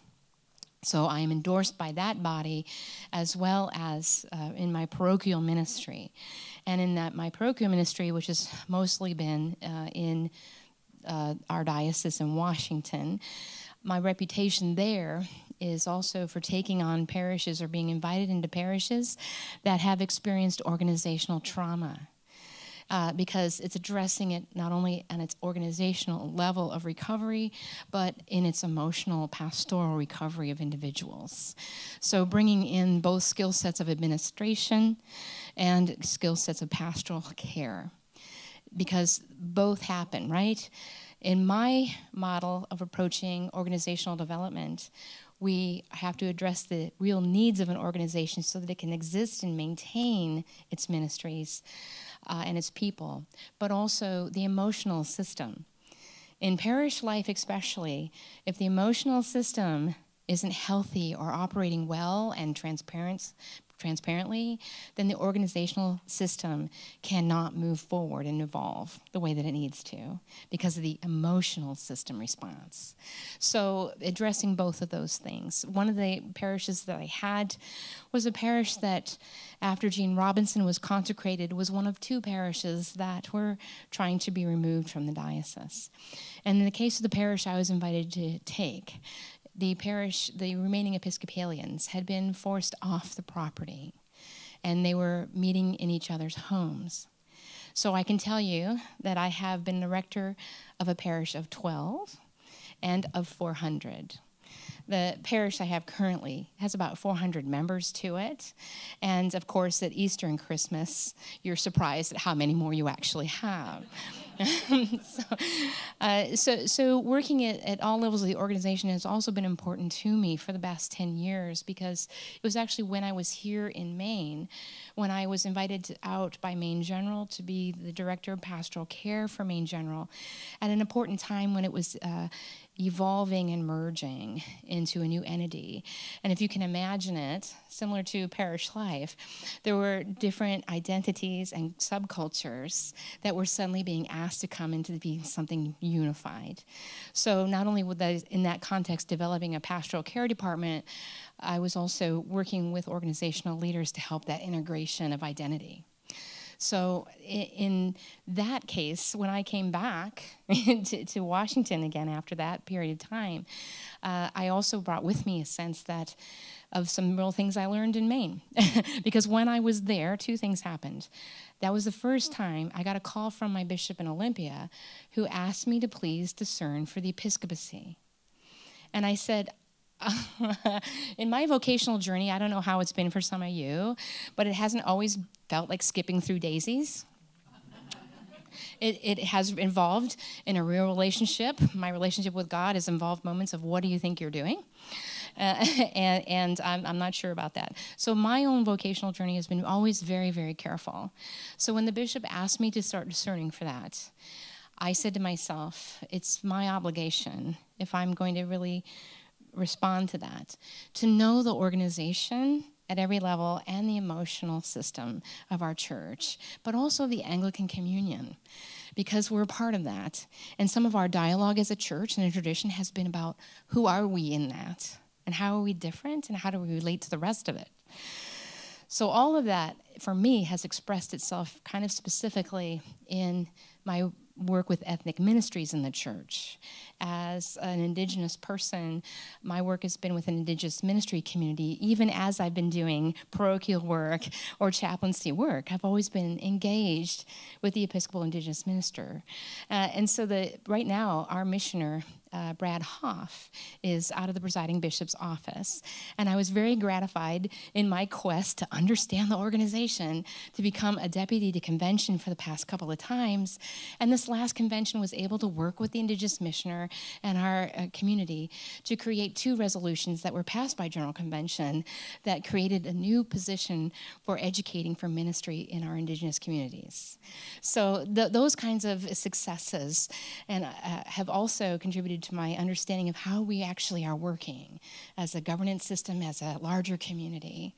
And so my interest in, when I looked at Maine's profile, I swear to you, every paragraph I read, another little light went on, and it was like I was a Christmas tree by the end of it, because I thought, I'm recognizing in here all the things that give me passion. Right now, the Diocese of Maine, I think under the direction of Stephen Lane, has been doing extraordinarily important work of adaptation to the new realities of economy and priest shortages, everything that the church will ultimately be confronted with in just about every quarter. And I think that what I saw there is that Maine is really going to be on that cutting edge, that first, breaking wave, because of your economic and cultural realities. You're first in the dominant culture system of the church to experience those challenges. But I'm going to tell you, because of the work in ethnic ministries of the church, that our people of color communities have been working with less since they were founded. And because of those kinds of pressures, they have created models of leadership formation and congregational development that I believe can really inform this time in the life of our church when the dominant culture is experiencing it and will only continue to experience it. But I've been very excited by your exploration of the different models of congregational life and leadership. Because for me, as I'm looking over the profile, I was saying to myself, there are 3 things that I would want to bring into the work of the diocese, and very intentionally. And the first would be leadership development. You've been very clear in the profile, for example, that deacons have been very important and fundamental in some of your congregational life, and you have a concern that they're kind of aging out and you have less. But also, I think there's a concern about when we have more reliance on lay leadership for the running of the day-to-day of the church, what do we need to be responsible for doing about formation there and continuing to educate for leadership in the parish? The second thing is congregational development, and that involves the experimentation with all these kinds of different models that are out there. You have a couple of yoked parishes, you have a cluster. And the cluster that I was a part of in our diocese for a while, there are 5 churches. One of those was Lutheran. We had Lutheran ministers and Episcopal priests who were part of the rotation that went through there. We had a pop-up church that was literally kept in a Rubbermaid box until it was time to be opened on a Sunday morning, and poof, we had church. So all those kinds of creative things are well within the brackets of Episcopal expression. And I think that's only going to happen more and more. I think on the horizon for Maine, I think that you guys are going to be the Swiss Army knife for the church. You're going to show the whole church that you can be cutting edge, that you can have a corkscrew, that your parish might look like a can opener, that there's a diverse way to be church that are all equally valid ways of being church, and no one model of leadership or parish is lesser than another. So the third thing I would focus on is community development, which is different from congregational development, because community development has to do with the relevancy of the church in its community and in the wider church. How is it relevant to our younger people, our older people, our retired clergy, our emerging clergy, how do our new membership, etc.? So that community development also involves partnerships that might look like interfaith partnerships in our community. They might look like ecumenical. They might look like partnering with state and local representatives on initiatives that are important to us. So all of that excites me. So, Rachel, could you say a little more about lay ministry? How does it fit into the church and its mission? A couple of specific examples, and how would you empower the laity here? Thank you. I can only do what I do because I was baptized. Even as an ordained person, I could not be ordained unless I was baptized. My baptismal ministry and identity inform me profoundly, in part because I was a lay person doing professional chaplaincy as an Episcopalian before I was actually ordained a priest. I was endorsed and working for the office of the Bishop Suffragan for Federalized Ministries as a lay person. So I have a real value and investment in equipping our lay ministers who feel called, whether it's to a specialized ministry, whether it is to evolving a new ministry, whether it is to look at models that are so new it could frighten people. Like, there's a model that exists in the Episcopal Church where formed lay people who are appropriately trained actually are the administrators of their parish, and on weekends, a clergy person comes and provides communion. But for the rest of the time, it's completely administered by lay people. and pastoral needs are met through lay people, except for the office of sacrament. So I'm very invested in raising that up, and I've seen those models, and I've experienced it myself. Can you share with us a story of a crisis in your ministry and what you learned after the crisis had passed? Gonna start. Okay. Crisis, while they're being experienced, are not pleasant. And yet, they can often be invitations into something new. In our diocese, I was the diocesan representative to the governor's office of Washington, who created a faith advisory board. So I represented the Episcopal Church to the governor's faith advisory board. During that time, our governor under that time was Christine Gregoire, and she developed a piece of legislation that was about marriage equality. So after the time when I was a representative, this legislation was passed from her office.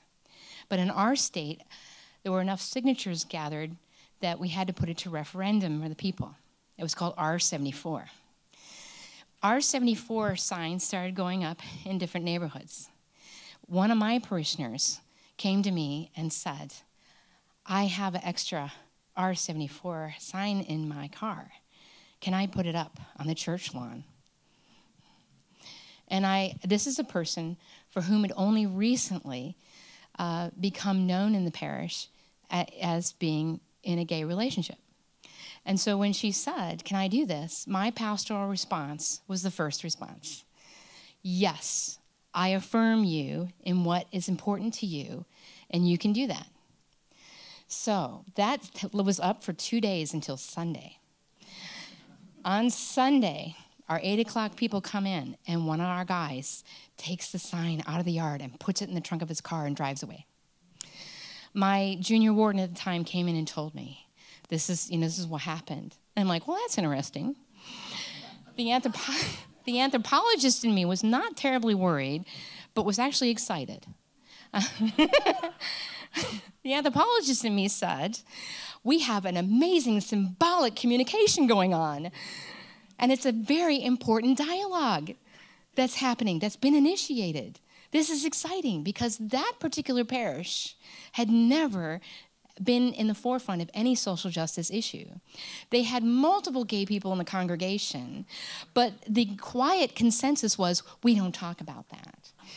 And as long as they don't kind of make us talk about it, we're okay. And so what I had the opportunity to do there was to bring up the conversation into an out loud and safe place.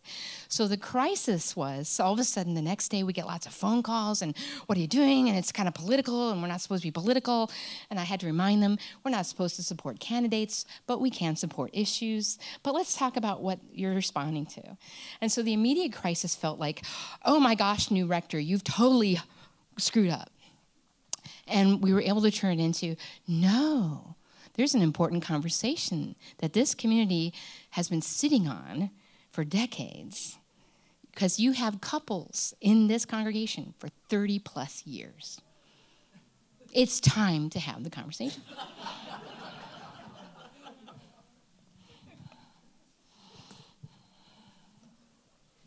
How would you address the unique needs and situations of the 4 tribes of the American Indian communities in Maine? That dialogue, and I'm aware that there is a committee for Indigenous communication in this diocese that I think is doing some important work in initiating relationships with, I think it's the Penobscot. And so what I imagine for that, and is similar to what we do in our diocese, our First Nations Committee and Indigenous Network often become an educational resource for different parishes who are interested to forge those relationships. It's challenging in a couple of ways, one of which is unless a diocese has historically intentionally started or had once upon a time a mission among its Indigenous people, it's harder without that history to forge those relationships. And I think that's the case here in Maine. It was in Washington. Washington is 100 plus years old, and we still don't have an indigenous mission. But we're right on the cusp now, because of the work of the network, of kind of calling a indigenous missioner for the first time in the history of the diocese. And so I wonder about, continuing to work with congregations to help identify the indigenous communities in their area, to begin to ask the question, what issues are important to those communities that the Episcopal Church or the congregation can learn about and support? Absolutely, if you're going to work with an indigenous community in Maine, you need to have a congregation that is prepared to do social justice in the state of Maine, because that is one of the foremost things, working with issues of tribal sovereignty. Indigenous people are disproportionately affected by climate change and by industries that impact environment. So if you're going to advocate for indigenous issues, you're going to also want to be a person or a congregation that is interested in environmental issues as well. And that whole tension between industry and employment versus preservation and environmental use as recreation. So all of that is involved. I would see a desire to kind of support connecting with your indigenous communities and your other ethnic communities.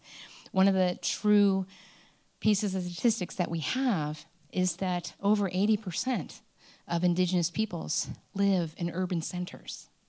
Portland's got Native people. I know it. But across the country and in Maine, when I look at the statistics, which I did before I came, it's 2% of your population. So it's how you identify that and then being prepared to be a part of the education process back to your parishes. And we have resources to help. How will you expand the role of the church in dealing with Maine's rural poverty? It's going to be more and more the case that churches are going to be, by default, picking up the slack in meeting the needs of the poor. It's going to be more and more the case if the current administration kind of keeps going the way that it is. And I think it's going to be more and more the case as realities of environmental impact and climate change happen, and that changes in the rural nature happen. One of the things that's happening in Maine that you may be aware of is, of course, while there is slow population growth and domestic migration into southern Maine, there is sort of this dying off of the older population, which predominantly makes up northern Maine. And so in that process, there's two things I can see for the role of the church. Being present to people who basically, as they have less and less and are less abled because the boomers are aging out in those areas, is to recognize that as a potential ministry. To be present with food pantries, because ends won't meet. To be present with transportation to go to doctors and other medical needs. And to be companionship. There's an article I read recently about the increasing loneliness of our elders. And so just even, regardless of what faith a person in your community may be, doing outreach or inreach to elders in terms of creating community and connection. Because there's a rapid rise in elder depression. And training our lay folks to assess for senior depression is one of the ways, for example, that I can imagine the church being involved in that. So let's keep talking about elders. How do we deal with the aging specifically of our congregations? Maine's one of the oldest states in the nation. How do we attract youth and families? Well, there's two things about that. There is the issue of how to attract young people. Make me come back to that. And then there's the issue of the aging reality. We're not going to be able to replace the aging and dying elders at the same rate that they're leaving us. So that reality means that our congregations are going to continue to experience a decrease at a more rapid rate than increase.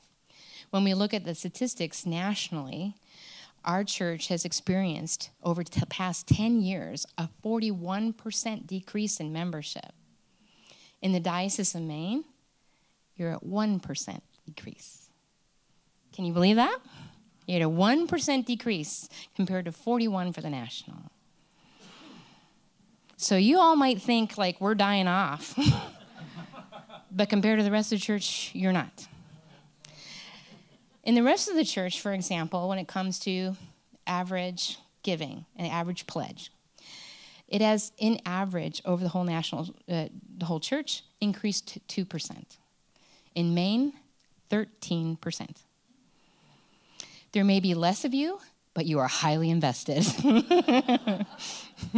So that tells me, again, that was a real attraction to me, because it says that there is a literal, real interest in being Episcopalian and being church here. And I think in my time when I was living in Maine before, one of the values that I saw among Mainers in general was that across the spectrum of belief or political affiliation, that no matter what was happening, if there was a crisis or a need, people would serve neighbor. And so I think it's that. I think it's a real dedication because there's a sense of community around the church that you're going to contribute, you think it's valuable, and even if you can't get there, you're going to support it. Because the other thing that's true about the church is that while our membership is relatively stable in Maine, it's relatively stable, but attendance patterns have changed. So people get anxious. The pews are emptier than they used to be. But suddenly we have a larger event like Christmas or Easter, and suddenly they're all full again.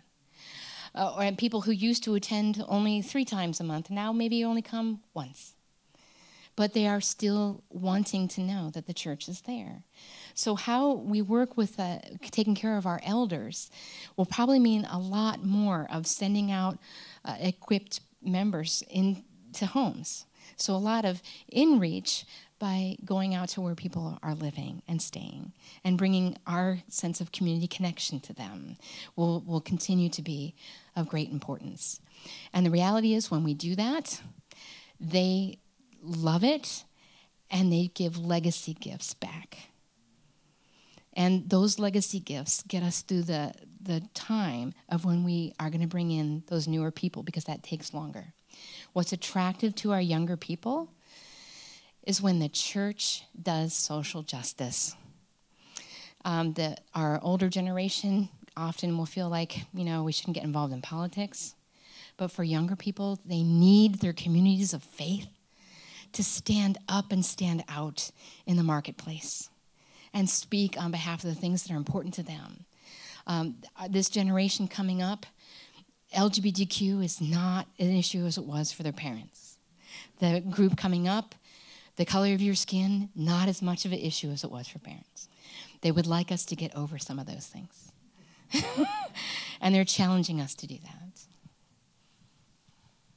This may be our last one, Rachel. Whereas modernization of the liturgy has not seemed to draw younger families to us, what value do you see in tradition and supporting tradition in liturgy, evensong, morning prayer, Rite One?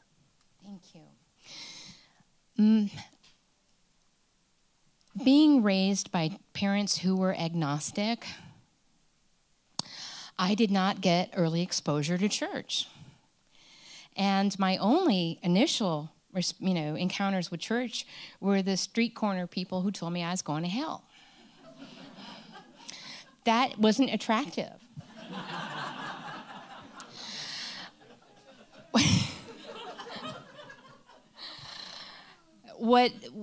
I wasn't really able to explore faith, even though I profoundly felt connected to the sacred, and I knew that, but I couldn't talk about that in my family unit.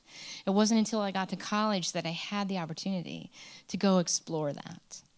And one of the ways that happened is I was doing an anthropology project of field work, where I was told, go and find a community you've never been a part of and study it for key symbols.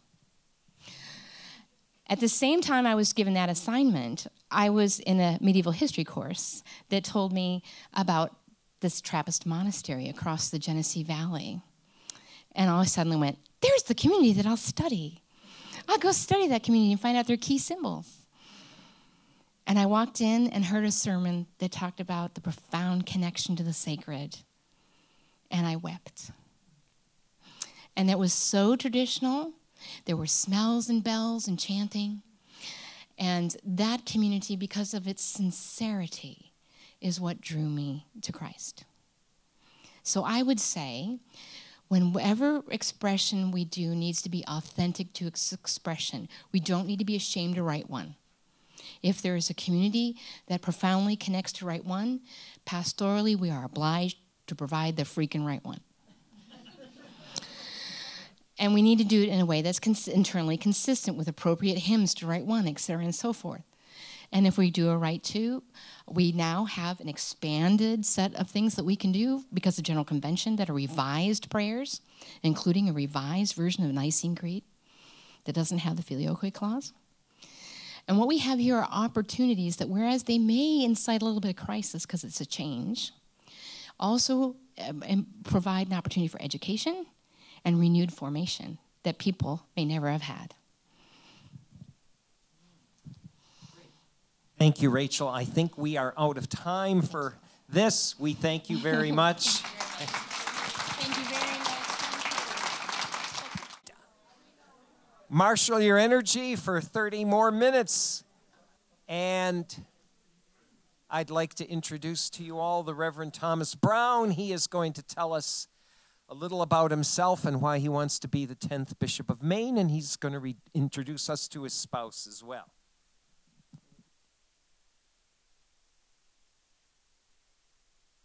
It is not, now it's working, there. I should say, in addition to greeting you, I should greet all my friends at home who I think are watching live stream. I was actually able to tell some stories about the parish that I serve in previous rooms, but I can't do that in this room. So afterwards, I'll tell you. I'm curious about who's in the room. I know there are some folks from Gardner and where else? Churches. Belfast. Wow, you drove. Waterville, great. Winthrop, Brunswick. Boothbay Harbor, you drove to. Bath. Newcastle. Falmouth. Augusta. Wyndham.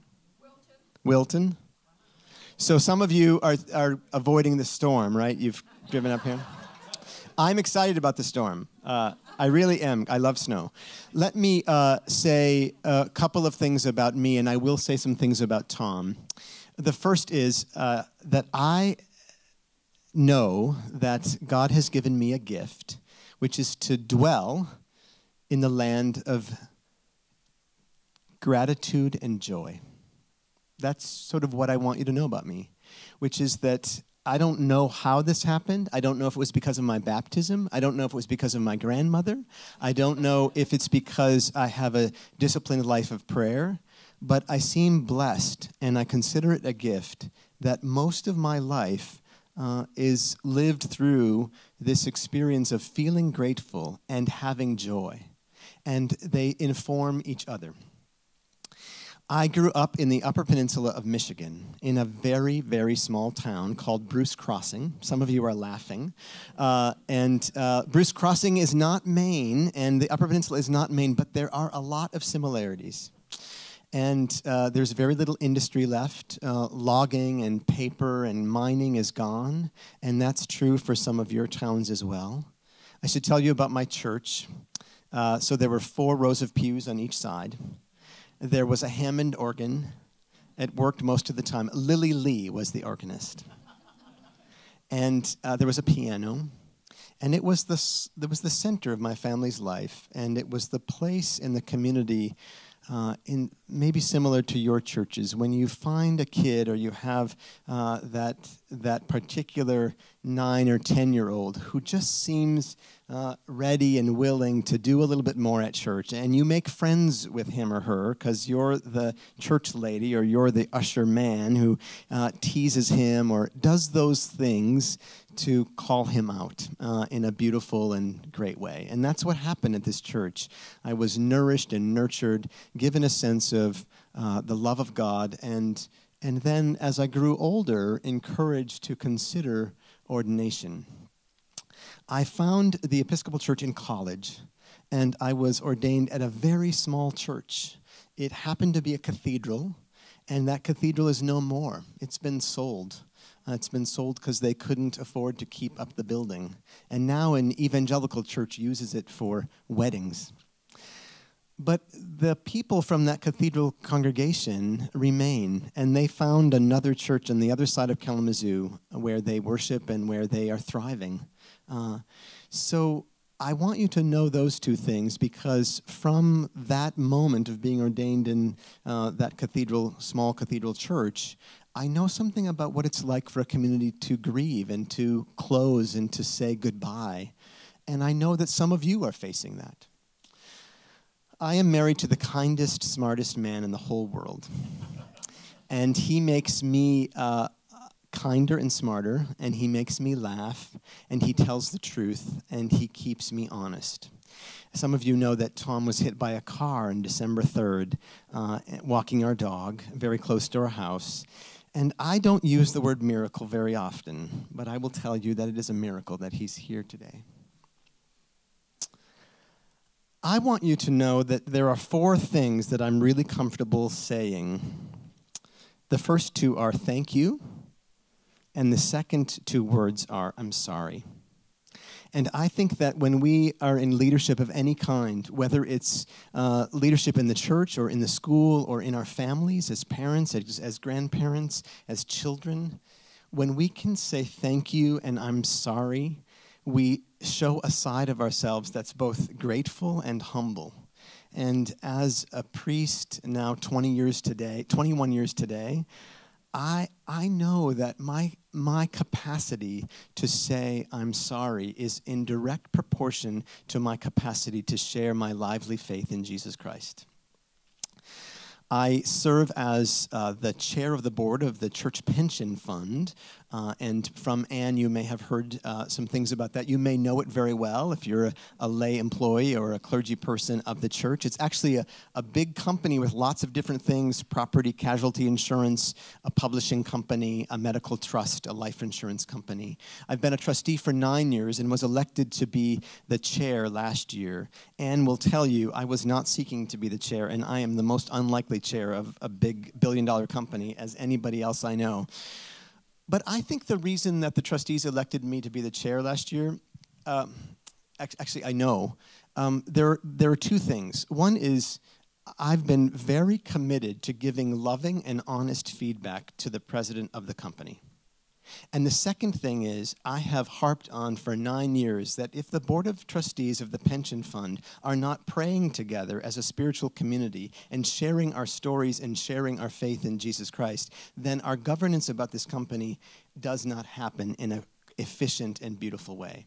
And so the board of trustees is doing that. And if you elect me to be your bishop, your experience as the people in the church in Maine will be brought to bear, hopefully in a more bright light. Though, as you know, your light in the Episcopal Church is already very bright. You don't actually need me. But around this piece about giving feedback in a loving and direct way and helping to create a spiritual community who prays, those are things that I've done with the pension fund, and those are things that I would do with you. I really love to be around people. I'm an extrovert, and the more people there are, the more energy I have. And what I also love is to drive. I love snowstorms, and I love everything about winter, and I like mud season. I did not say I love mud season. I said I like it. And there's a difference because you know about mud season. Spring and summer, they're coming. I want you to have a sense from me about why I feel called to you. And I should tell you that in 1998, I wanted to come to Maine, but you would not have me then. And I'm hoping you'll think differently this time. I was interviewed to be the curate at the cathedral in Portland, and I was not hired to be the curate. So I had to settle for a call in Vermont instead. So I know that Maine and Vermont are not the same, and Maine, of course, is better. But my time in Vermont was glorious. St. Michael Church in Brattleboro is a gem of a parish, and they took a risk on a 28-year-old to be their rector. They had no business calling me to serve them, but it was from them that I really learned how to be a priest and how to say thank you and I'm sorry. It was from them I learned about the diaconate. We had a great deacon who taught me all kinds of things and gave me feedback every day. And it was from that church, that's the place where Tom and I met. And I think in many ways of my time in Brattleboro as a particularly great gift. And now I've been 10 years serving Epiphany in Winchester, which, you know, you might have visited the website or you might look at the website and you might say, oh, he serves this really big church. What I want you to know is that Epiphany Winchester is facing the same challenges that you are, that what it once was is not what it is now. And so that kind of adaptive work of collaborating and listening and having a value that we learn together and we experiment, we're doing the same thing in Winchester as you are doing here. The other thing that draws me to you is your history, the leadership of Bishops Knudsen and Lane. And I would want to build on their strengths, and especially your work around recovery and addiction, and your work around making sure that the 21st century is, in fact, the way our church is. I am a collaborative and inviting leader. I think that the way forward is for us to understand that everybody is a teacher and everybody is a learner. Finally, I would say something to you on this day after Mary Oliver's death, the great poet. I would say to you that someone once asked her, how do you know if something is a calling? And she said, because I can't help but to go there. I feel similarly about this discernment process, and I'm so grateful to Anne and to Ken and to Rachel and to Janet, my sisters and brother, for walking alongside you. So thank you for inviting me to be with you.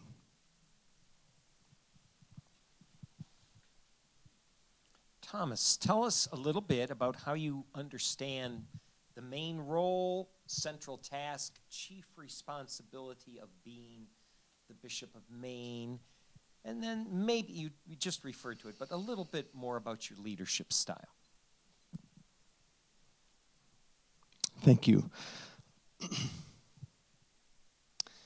I think the Bishop of Maine, the next Bishop of Maine, in some ways the next Bishop of anywhere, but I'll say some things about why I think it's true for you, that is really a person who connects and unites the family of God, connects you to each other, connects you to your neighbors, connects you to your ecumenical and interfaith partners, and connects you to the entire Episcopal Church. A great gift that God has given me is to share my lively faith in a way that's authentic and vulnerable, and tells people about the questions that I have, proclaims Jesus Christ as the Lord of my life, which allows me then to be embracing of and interested in people of other faiths and no faiths. I think when our bishops can model that way of being and can communicate, I think a bishop in the Diocese of Maine already, you all are doing things here. You're using Zoom to connect, to do your work together. You were one of the first to communicate electronically, and you continue to do that. The bishop has to be a communicator, and the bishop has to be an animator. I think a great opportunity for the next Bishop of Maine is to continue some of the work that you've been doing. Living locally is one of those. Some of you have already done that. Raising up and calling deacons. When I was in Vermont, we always looked over New Hampshire, and we wanted to join you because you had deacons and you were forming them and training them. All of that began by creative and energetic Episcopal leadership. So those are some of the things that I think the next bishop of Maine has an opportunity to do, to help you articulate your faith in Jesus, and to do that in an authentic way, and to connect you so that you are connected to the communities outside of your church.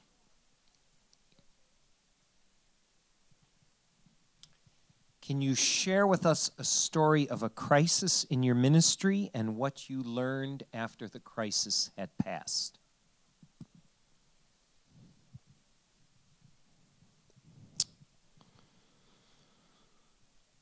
4 or 5 years ago, we at the parish I serve right now, we decided to do a nationwide search to hire a full-time organist and choir director.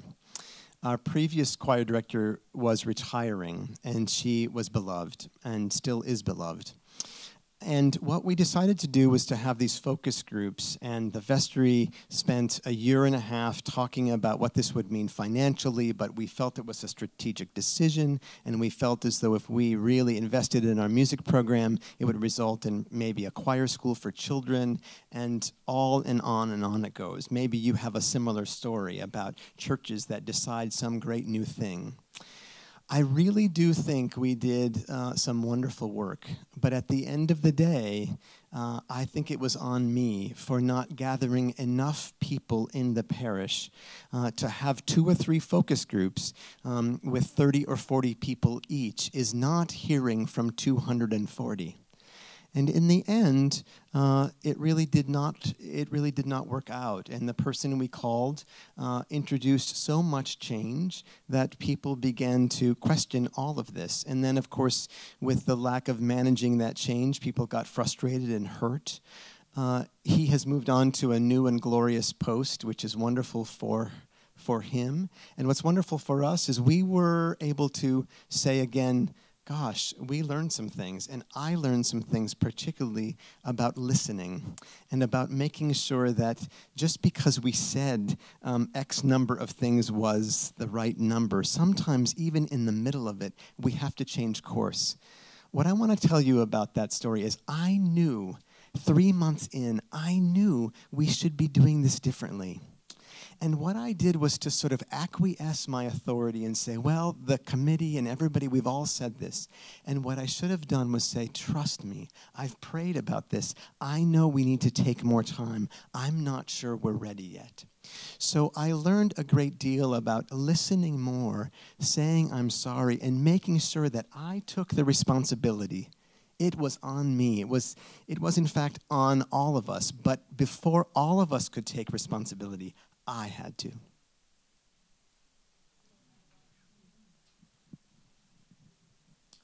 As we know, you have heard a few times, we have quite a few older clergy. Not that anybody here represents that at all. And many of us are getting ready to retire, and there looks like there's going to be quite a bit of turnover in many of our congregations. So, what might you do to try to attract priests of any age to come and serve here in Maine so our parishes have clergy? And if in some places that's not successful, would you allow a deacon to preside over the Eucharist, or how would you deal with that situation? Well, thanks, John. Those are a lot of questions right there. I'm going to speak about the deacon piece first, okay? Because in some ways it's more complicated, and in other ways it's easier. I think that our prayer book, I know, and you know, our prayer book is very clear that the Holy Eucharist is the primary way in which we gather for the Lord's Day. And so I would want to make sure, if you elect me to serve among you, that every faith community who desires to celebrate the Eucharist has an opportunity to do that. I think the first part of John's question about the number of retirees, there are many retired priests in the Diocese of Maine. Some are happy to do supply, some are not. But I would first want to make sure that your faith community has exhausted all of the resources on the retiree list before we begin to talk about a so-called deacon's mass. On the other hand, if we're going to embrace the 21st century, I think that bishops and clergy and lay people, it may be a great opportunity for us to reconsider our historic saying, well, we don't do deacons' masses because they're really not good to do. It's a diminished symbol. I would rather talk about how that might happen, especially if it meant that your church couldn't have the body and blood of Jesus. So I would be flexible about that and open to even more changed mind about that. But let's begin with the resources that you have. A ton of retired clergy, some of whom are in the room right now. I think the first part of that question, you have so many resources to attract very faithful clergy to this diocese. I said in one of the previous rooms, and I want to gently and lovingly say this to you all this afternoon, I know that the search committee worked really hard to be honest about some challenges. But it wasn't until the discernment retreat that I discovered from your search committee all of the incredible vitality and ministry that's happening within and beyond your church. There are clergy all over this country who want to do and be with the very people in this room and your sisters and brothers elsewhere. So this sense of being a little pathetic at times, feeling a little bit like, oh, poor us, it is not poor Diocese of Maine. You are alive and you're in a beautiful place. So I think sometimes just posting a position is not the same as picking up the phone and calling 15 priests and saying, there is this great parish, and I want you to come and take a look at it. And here is a Zoom, and you can interview with them, and let's have a conversation about why your gifts are needed here. There are hundreds of clergy who want to come to Maine, I promise you. Some for pay and some for not.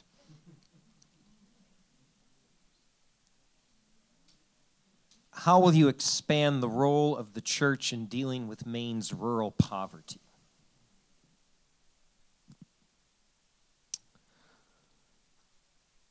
The tour today at Emmanuel here in Augusta was inspiring to all of us.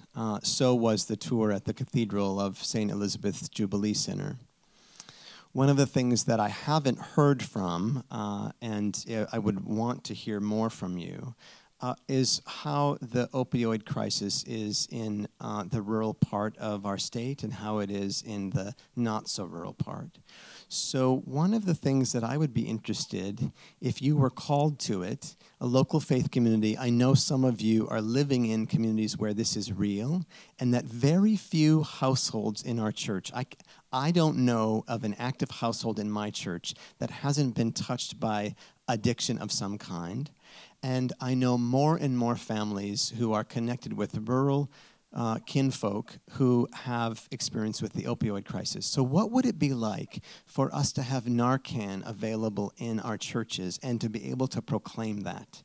What would it be like for us to be very clear that our buildings, as precious as they are, can be repurposed for community agencies to use during the week when, frankly, a lot of us are not in the building except for Sundays.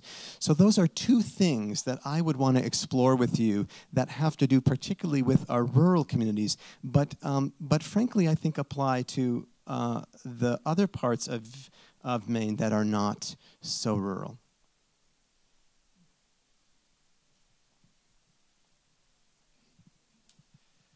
Whereas modernization of the liturgy has not seemed to draw younger families to us, what value do you see in tradition and supporting tradition in liturgy? Evensong, morning prayer, rite one. I love all of those. I think the question about worship is really a local decision. You have way too much success, and that really is the word, I think. Success in experimenting and in using all kinds of resources. Your bishop has been strategic, and he has been generous in saying to every single one of you, try it. And by all means, keep me in the loop, but try it. he also means that if you're not called to try experimental things, then stick with the tried and true. If you want to do right one, I'll come there. I'll be happy to say the prayer of humble access with you. If you want to do choral morning prayer, I love those canticles. We can sing that. I think that the bishop's responsibility at the end of the day is to make sure that you have the resources you need to do the ministry that God has given you. If God is calling you to worship in a more traditional form, that's wonderful. I think that's terrific. I think the question really is, if we are only thinking about liturgical language as a way for to either increase numbers or somehow to attract people, I think there's some prior conversations that, in fact, we might want to have about that. But I would be very, very permissive about liturgical change and liturgical stasis.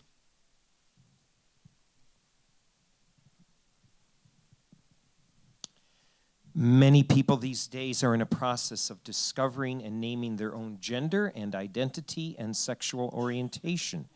Transgender and gender fluid people are asking that their faith community, including their faith community, respect their identity. How familiar are you with all of this? And what is your pastoral response? I may have read that question one too many times. I think that's great that you asked the question, John. Thank you. Let me say this is obviously a little vulnerable, right? It's a little close to home. I am not a trans person, but I am obviously a married gay man. I think that if you elect me to be your bishop, you will know that in some ways Tom and I will be coming among you as a kind of icon of the welcome and the embrace that you proclaim in your churches. So I think there's something incarnational about a potential call. But I want to speak particularly about the question relating to welcoming trans folk, because I think that is a harder stretch for some of us. And I think that the only way that we can really provide that welcome and that understanding is to explore it and to talk about it. I have not met a single trans person who is not willing to educate me about that. And I would guess that that's true in your church too. So I would encourage you, if your faith community is one who might be struggling with embracing, it might be one thing for us to say, oh, we welcome lesbian and gay families, but we're not so sure about trans. I would say that that's a great place for the bishop and the bishop's staff to come alongside you and say, you know what, we have some resources that can gather you on a couple of Saturday afternoons or on a Wednesday night. We know lay people and clergy people in our church whose story is about being trans, and they're willing to come and join us and have a conversation. That's the kind of mutual learning and teaching and connecting that the bishop's office does. I would also say that if we are not making our welcome wide, we are missing an opportunity to proclaim Jesus Christ crucified and risen. So this is all about proclaiming our faith.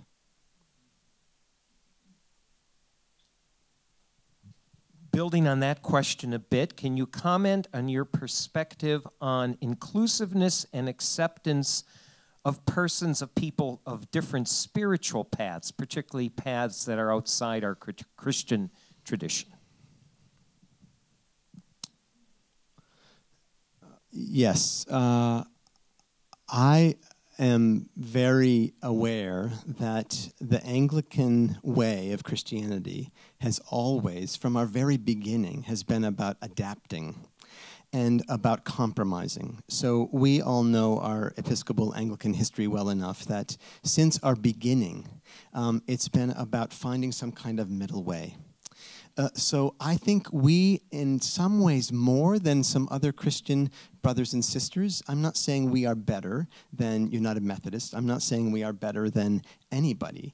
But I am suggesting that we have some things in our so-called toolbox historically that lend ourselves in a beautiful way to be able to say, we are exploring the ways in which our local Buddhist meditation group are teaching us about Christian ways that we can adopt the same practice of meditation. We are exploring with our sisters and brothers at the local Jewish synagogue how it is that we might learn again the story of Holy Week. And instead of having a Seder in our church, we're going to accept their invitation to join them for a Seder. These kinds of basic things that proclaim to a community that we are very open to learning and to exploring, at the same time being clear who we are as followers of Jesus. I don't see this at all as dichotomous. I see it as a great gift, both of our tradition as Episcopalians and Anglicans, and frankly, our tradition within the canon of the Old and New Testaments. As you might have seen, we have 1 minute left. I don't have a 1 minute question, even if you have a 1 minute answer. But is there any last words of wisdom you have for us? I don't know about wisdom, but I do have a story. And it's not my story, and you can read it for yourself. It's in 2 Kings, and unfortunately it doesn't come up in our lectionary, but I want to tell you this brief story. It's about Elisha and the Shunammite woman. And Elisha has, succeeded Elijah, and he's traveling around, and he visits this woman and her husband, and it seems they have a lot of resources, and so she says, let's build him a dwelling. And so there's all these details about getting a bed and a lamp and a table. So whenever Elisha comes by, he can come and stay with us. And so he does. And the woman meets with him, and he says to the Shunammite woman, you will conceive and bear a son. And she says, don't do this to me. This is a terrible thing. I've not been able to have children, and yet you're saying this. And he says, it will be so. And she does indeed have a child. And the child is a young boy, and he gets a terrible headache, and he says, my head. And he dies. And she rustles up all the resources of her wealthy household, and she gets the donkeys and she gets the horses, and her husband and everybody's saying, where are you going? Why are you going? Don't go bother the man of God. And she says, it will be all right. And then she goes and she finds Elisha, and Elisha initially dismisses her and says, in essence, go away. But then he says, how is it with you? And she says, it is all right. And then he goes with her, lays his body on top of the young boy. The boy gets up, sneezes 7 times, and is restored to health. I want to say to you that I think our church, if we can adopt the posture of the Shunammite woman and say, it will be all right, and then say, it is all right, that our future is very bright. So blessings on your discernment. Please pray for Tom and me, and for Janet and Ed, and for Anne and Tony, and for Ken and Rachel, and for Rachel and Nigel. It has been a glorious time so far, and we're looking forward to the weeks ahead. And best wishes for doing this 2 more times. Pray for them.